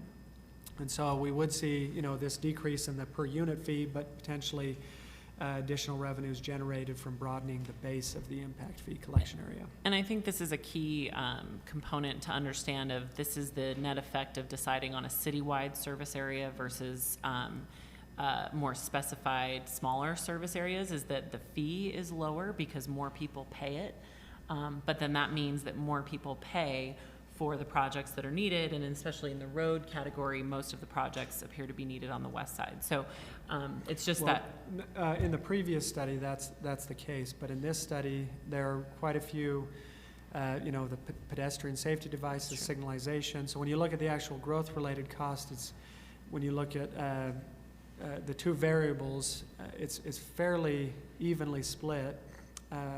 Of that $34 million for those types of infrastructure. And engineering also looked at that capital investment and really isolated what infrastructure is needed to maintain, again, that connectivity across our system, and that's what's being pulled into the impact fee. So we're again, based on that service area, we reevaluated the projects and looked at what would be necessary for the system as a whole, therefore justifying that citywide service area. So there's a little bit of shift in that paradigm. So Fred, thank you. We're out of time. I just want to check in to see if other council members have any additional questions or comments. Fred, I do have one question. I'd like you to just illustrate for us what cautions we might want to consider if we're in particular looking at transportation and there's a $20 million gap in what our projected needed. I mean, that's conservative gap. And if we're looking at other funding streams to close that gap, what considerations do we need to make to how that might impact fees? I think it's determining if there's going to be bond financing, that could result in a change to the impact fee because there may be associated interest cost. If it's a geo bond, it could influence that if there's a specific property tax levy. If there's a fee assessment, so some communities are looking at a fee assessment, that may produce some challenges as it relates to legislative impacts across the state. Traditionally we haven't looked at those as a utility, transportation as a utility, and establishing a fee for service. But in particular, if we're looking at bond or property tax levy, the concern is the idea of double charging new development. So if that bond is utilized to fund repair and replacement, then we're not, right? We're using a bond to cover that deficiency that everybody will pay for that. So we would want to very specifically look at maintenance, not upgrades of facilities. Yes. Yeah. Although Bond Council has other cautions about maintenance as it relates to bonding. I know. So so we have competing statutes that we need to kind of thread. Yeah, so just from the impact fee perspective, bonding for maintenance is an alternative It keeps you out of that risk of legal challenge. Yes, but from a bonding standpoint and the security and all of those variables, there's other risks associated with that. Okay. Thank you very much. Thank you for your time, Fred, and thank you for your participation, council members and staff. And we'll see you again. I hope that's okay. Yes, it's always a pleasure. We're going to move on now to our board appointments, and I apologize to those who are here in the audience because I noticed that several of our appointments have arrived. Thank you for your patience. I'll just say that we didn't make you wait very long because sometimes we've made board appointments wait a long time. So our first board appointment is Diane Stewart, who has been proposed as an appointment to the Cultural Core Budget Committee. Diane, could you make yourself available here at the table and in front of one of the microphones? And for everyone, I think our microphones are working now. I still recommend you pull that close to you so you're a little bit like a rock star. And give us a quick introduction. Tell us a little bit about yourself and your interest and qualifications for this particular appointment. Thank you. Thank you, Stan. I've been involved in the arts in Utah and Salt Lake City for probably 15 years. I've served on a lot of councils, Utah Arts Council, vice chair. I serve on a lot of nonprofit boards now, and I own Modern West Fine Art on the corner of 2nd and 2nd. So I have a very big interest in what is happening in our city today in regard to the arts and culture, and would like to see it activated and enlivened in a way that will support progressive artistic venues. Thank you, Diane. Any questions, comments? Mr. Chair. Yes, Derek. I just want to thank Diane for being so involved in arts and culture in our community. I know that you've been paying attention to the cultural core for some time. Do you have any criticisms or positive feedback to offer so far on the process? Well, I've sat in on several meetings, and the process is still unfolding. We yesterday received preliminary plans for the cultural core. So it's been a lively discussion, and I think there's been a lot of input. We have an outside consulting team that is working with us. So I think good things are coming, and we're going to get ready to meet again with them and continue the process. So I'm excited and hopeful. Thanks. Let me just say you handled that very well, because that was a bit of a trick question. So I think you caught that, though, didn't you? Yeah. And Erin wants to say how much she loves board appointments. I whispered that to Stan, but I really love board appointments. I love looking at our agenda and seeing names of friends and acquaintances and people I look up to who are just here to volunteer their time to make sure that we do the best, the most, and the most wise decisions we can on some of the most important parts of why we live in this city. We live in Salt Lake City because of cool things like art. Absolutely. And the way it's distinguished from other cities in the West. Yeah, absolutely. I think we have a very distinct city here. It requires a distinct vision, and I'm looking forward to being involved with the concepts. So. Well, we're grateful for yours and the others that we're going to meet tonight for Thanks, your time Erin. and your commitment. Thank you. Thank you. Any other questions? Diane, thank you. You've heard how much we appreciate your willingness to serve on a city board and how much we appreciate your time and commitment. You are scheduled on our consent agenda for this evening. You do not need to be present. It's one of those raffles where you can win and not be here. But you're welcome to stay if you would like. And again, thank you so much for your willingness to serve. Thanks for your time. Thank you. Our next board appointment under consideration is Lucinda Kindred, who has been recommended for an appointment to the library board.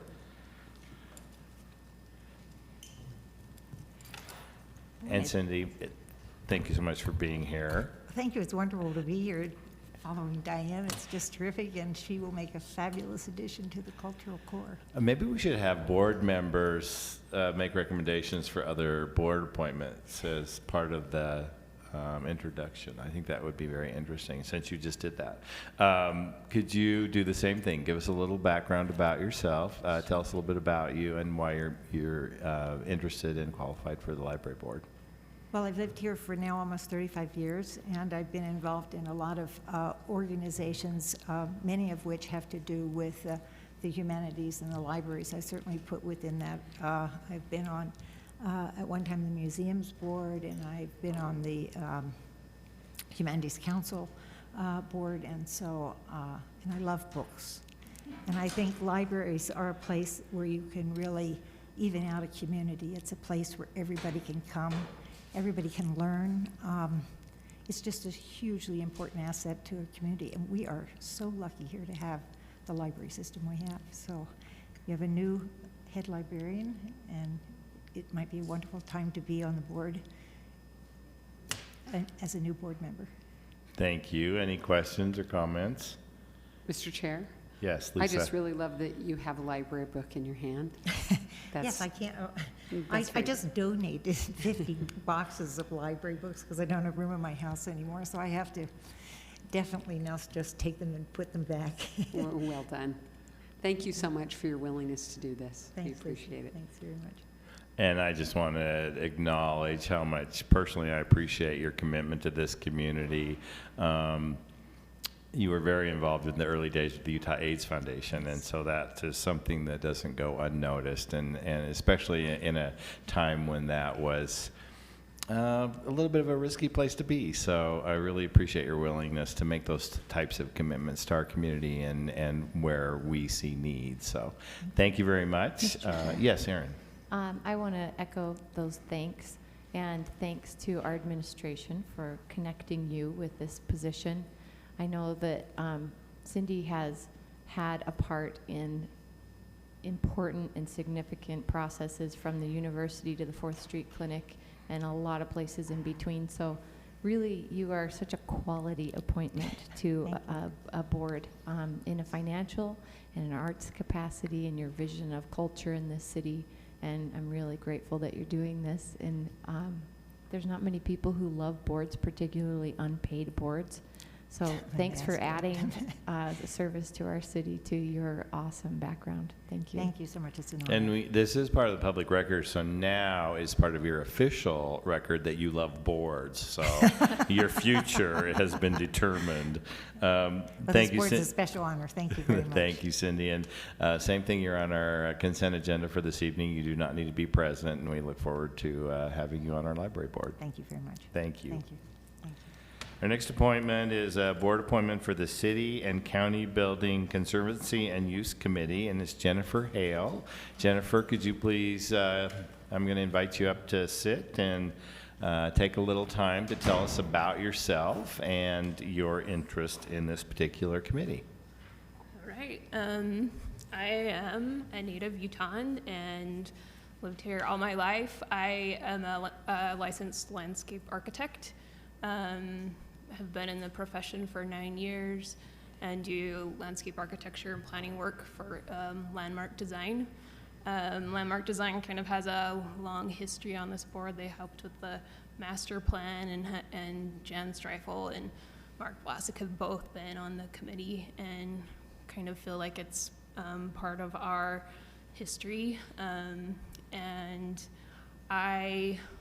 my interest in this position or on this committee is that I think that this building is an icon of our city. It represents everything that's good about this place, the history, the hard work that went into building it in the beginning, and then the great community events that happen here today, and as well as the professionals that have helped preserve this building. We have great human capital in this city today, engineers, architects, preservationists, you name it, and they've all helped keep this place intact, and I'd be glad to help in that, contribute my skills to that effort. So Thank you, Jennifer. Any questions or comments for Jennifer? I know it's hard to believe. I think Landmark did the landscape plan 30 years ago during the reconstruction of this building, and so that's a long commitment. So, and clearly it's held up well. So thank you very much. Again, you're on the consent agenda, do not need to be present, and we so appreciate your willingness to serve. And thank you for those comments about the importance of this particular committee. I don't know if everybody knows about it, but there's a review committee for this very building, and I think one of the reasons it's still in the condition it is today is because this committee was put in place back 30 years ago during the reconstruction that is very carefully guarding the historic nature of this facility. So thank you. Thank you.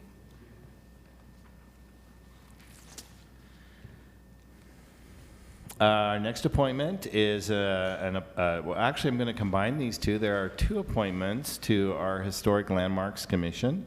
I would like to invite Stanley Adams and Paul Svensson to come forward, and if you could each take a seat, and then I'll just have you take turns. You kind of get the routine. Tell us a little bit about yourself and why you're interested in this particular appointment, and anything we might benefit from why you think you're qualified for that. Go ahead. Well, thank you. I'm Paul Svensson. I grew up in a historic Salt Lake City neighborhood. I live in a very old, wonderful Avenues house. Stan can attest to the fact that it was a wreck when we bought it, and thanks in part to the Landmarks Commission, it's a wonderful, you know, continuing to be a vibrant contributor to our city. I'm a former attorney. I'm a very small level real estate developer, and I'm a real estate agent. I worked somewhat on the city's behalf for years as the project manager for the Tracy Aviary as they were going through their large bond-funded overhaul. And in all of those capacities, I've appeared before the Landmarks Commission a number of times. I'm sure it's more than a dozen. And it's always been a really positive, constructive, helpful experience. So I think about joining the commission with no agenda other than trying to be another one of the friendly places that have always been there before. It can be an intimidating, complex process that a typical layperson, I mean, I think half the people that live in historic districts don't even know that the landmarks process is required. And I hope that I can be a help and you know, rather than an adversary, and helping people move forward with their properties while maintaining the lovely character of these historic neighborhoods that we all love so totally much. Thank you, Paul. Any questions for Paul or comments? He did an amazing job on his house, which was a disaster when he started. Everything he said is true. So, Stanley, welcome. Stan or Stanley? Doesn't Only matter. my mother calls me Stanley, And an so awful lot of but other names I I've been respond to called. it. So, and there aren't very many. Steve and Sam. Okay, You there know, you you probably, looks like you've got the same problem. My name is Stan Adams. I'm 70 years old. I'm still a practicing attorney for the last 44 years. I think I don't know why I'm sitting here exactly, other than I got a invitation or a notice in the mail, and I'm not sure why or from who, but it asked me if I was interested, and I said yes, and filled out some information, and here I sit. So my interest in this sort of thing, I think, has been about, I purchased a home on 73 G Street. I think in 73, one that was slated to be torn down, and because of the new restrictions on old folks' home with fire protection systems and things of that nature, and it was going to be torn down, and I bought it sight unseen just because it was a beautiful exterior, and renovated, and it's still one of, I think, one of the Avenue's nicer historical sites. I presently own a home on 680 East, 600 South, the southwest corner of 6th South and 7th East. It's been I bought it from Wally Wright, who did the Trolley Square development. And I live and work out of that house. I have some family members that are tenants, you might say, but it's a home that I restored and did from top to bottom, side to side, and inside out, and I'm proud of it. I like doing those things. I took some time a few years ago, became a master gardener just because I love that sort of activity, and it goes along with restoration, I think. I own a home out in Layton. I don't know if any of you know where the Layton Parkway intersects Flint Street right by the new IHC hospital. It's just north of that, but I have an acre with an old 1880 farm on it that is what I really call kind of my art project. It's one I've been working on for 25 years. It's got 5 buildings on it. I like restoration. I like heritage. I'd rather see an old home or an old building restored than a new one built, quite candidly. I mean, as far as I'm concerned, I have nothing wrong with new construction, but I do like to preserve good old stuff. That's it for me. Okay, thanks, Stan. Any questions for Stan? Yes, Lisa.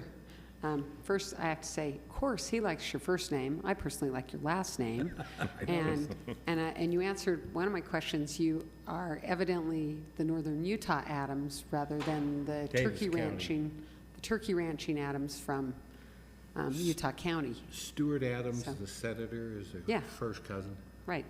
So now that we've made those connections, but I married into the Adams country, and we're the turkey ranchers in Utah County, apparently, but we go way back. But I have a question for both of you. And I only think it's fair that when we recently had a Historic Landmarks Commission appointee before us, I asked this question, and Stan told me it was really hard, but I think it's an important question. It's really tough in this role to look at things and to determine, you just said you'd rather see something restored than rebuilt. What if it is in such disrepair that it is going to be way more expensive than anyone can afford to repair it? Do you then allow something to be torn down if something is rebuilt in the area that is compatible with the surrounding area, even though it's, some people would call it instant old? Or do you insist that someone hang on to the property till someone has the money to do it? And I always am torn on this one because I really care about old structures. I grew up on the avenues, lived in a house that was built in 1926 and then moved to one that was built in 1902. So I really have a value for that. But how do you see that? Because what we have happen is we don't want to incentivize people to let their properties fall into disrepair till we allow them to tear it down. On the other hand, if someone purchases a home that is in such terrible condition in the hope that they can build something that's useful and really is a contributing structure by what it becomes, how do you weigh those two things? And there's no easy answer on it, I know. My sense is that the commission, the ordinance that governs the commission has done a really nice job of striking a balance on that point. There is a provision for economic hardship that allows a historic structure to be taken down, and there are criteria for analyzing what constitutes a hardship. And in those cases that satisfy those criteria, which are rigorous, I think we have a process in place to allow compatible, reasonable new construction to move forward. What I like about the ordinance is that it prohibits, say, a nefarious developer from purchasing a rundown structure and then they claim financial hardship, having known full well that the property was a problem. I think that is something we probably want to discourage, and I think the ordinance does a good job of doing that. Stan, what do you think? How do they say it in the law? It's very fact sensitive, I think. Stan, could I get you to pull that microphone? There, pardon thank me. you, thank you. I see problems both ways and solutions both ways. I've been to the Landmarks Commission meetings 2 or 3 times in the last 10 years, I think, or maybe a few times more, and grappled with the interesting things that I learned they thought about that I never thought they'd think about, to be right honest with you. But I have a high degree of faith in a guy putting his money where his mouth is, and if he wants to spend the money to do it and do it correctly so it's safe and beautiful and compatible, I'm all to let a man do that. I mean, I believe in his right to do that, I suppose. But I don't know. I've never seen this situation, I think, that you're talking about, where somebody wants to buy an old dilapidated property and tear it down. Is that the reason, you know? That sort Sometimes, of thing? yeah. Well, I think he can have a decision whether he wants to restore it or whether he tears it down, you know, that sort of thing. I think we could give advice. Now, I imagine that's why there's more than 1 or 2 people on this commission, so we all can share our thoughts and solutions, because, you know, one man's junk is another man's treasure, and I do believe in that, and letting them express it if it's appropriate, but not if it's inappropriate, and I guess that's what we have to grapple with. Well, it sounds to me like both of you will be very thoughtful as you go forward and make decisions that will impact sensitive areas in our city, and I really appreciate your willingness to serve. Thank you. Thank you. Thank you both so much for your willingness to serve. And again, we will have you on our, we do have you on our consent agenda for this evening. You do not need to be present. But thank you so much, and we look forward to seeing you on the Landmarks Commission. Thanks. We are on to item number 9 in our agenda, which is report and announcement from the Executive Director. Cindy? I'm so busy listening to interviews that I don't even know if I have announcements. I'm sorry. And I don't remember either. You I don't? don't. Okay. Thank you. All right, we're good. That concludes our briefing session of council meeting today. Our dinner is ready, I believe, over this way, and we will reconvene across the hall at 7 o'clock, where Councilmember Mendenhall will be officiating our formal meeting. Thank you.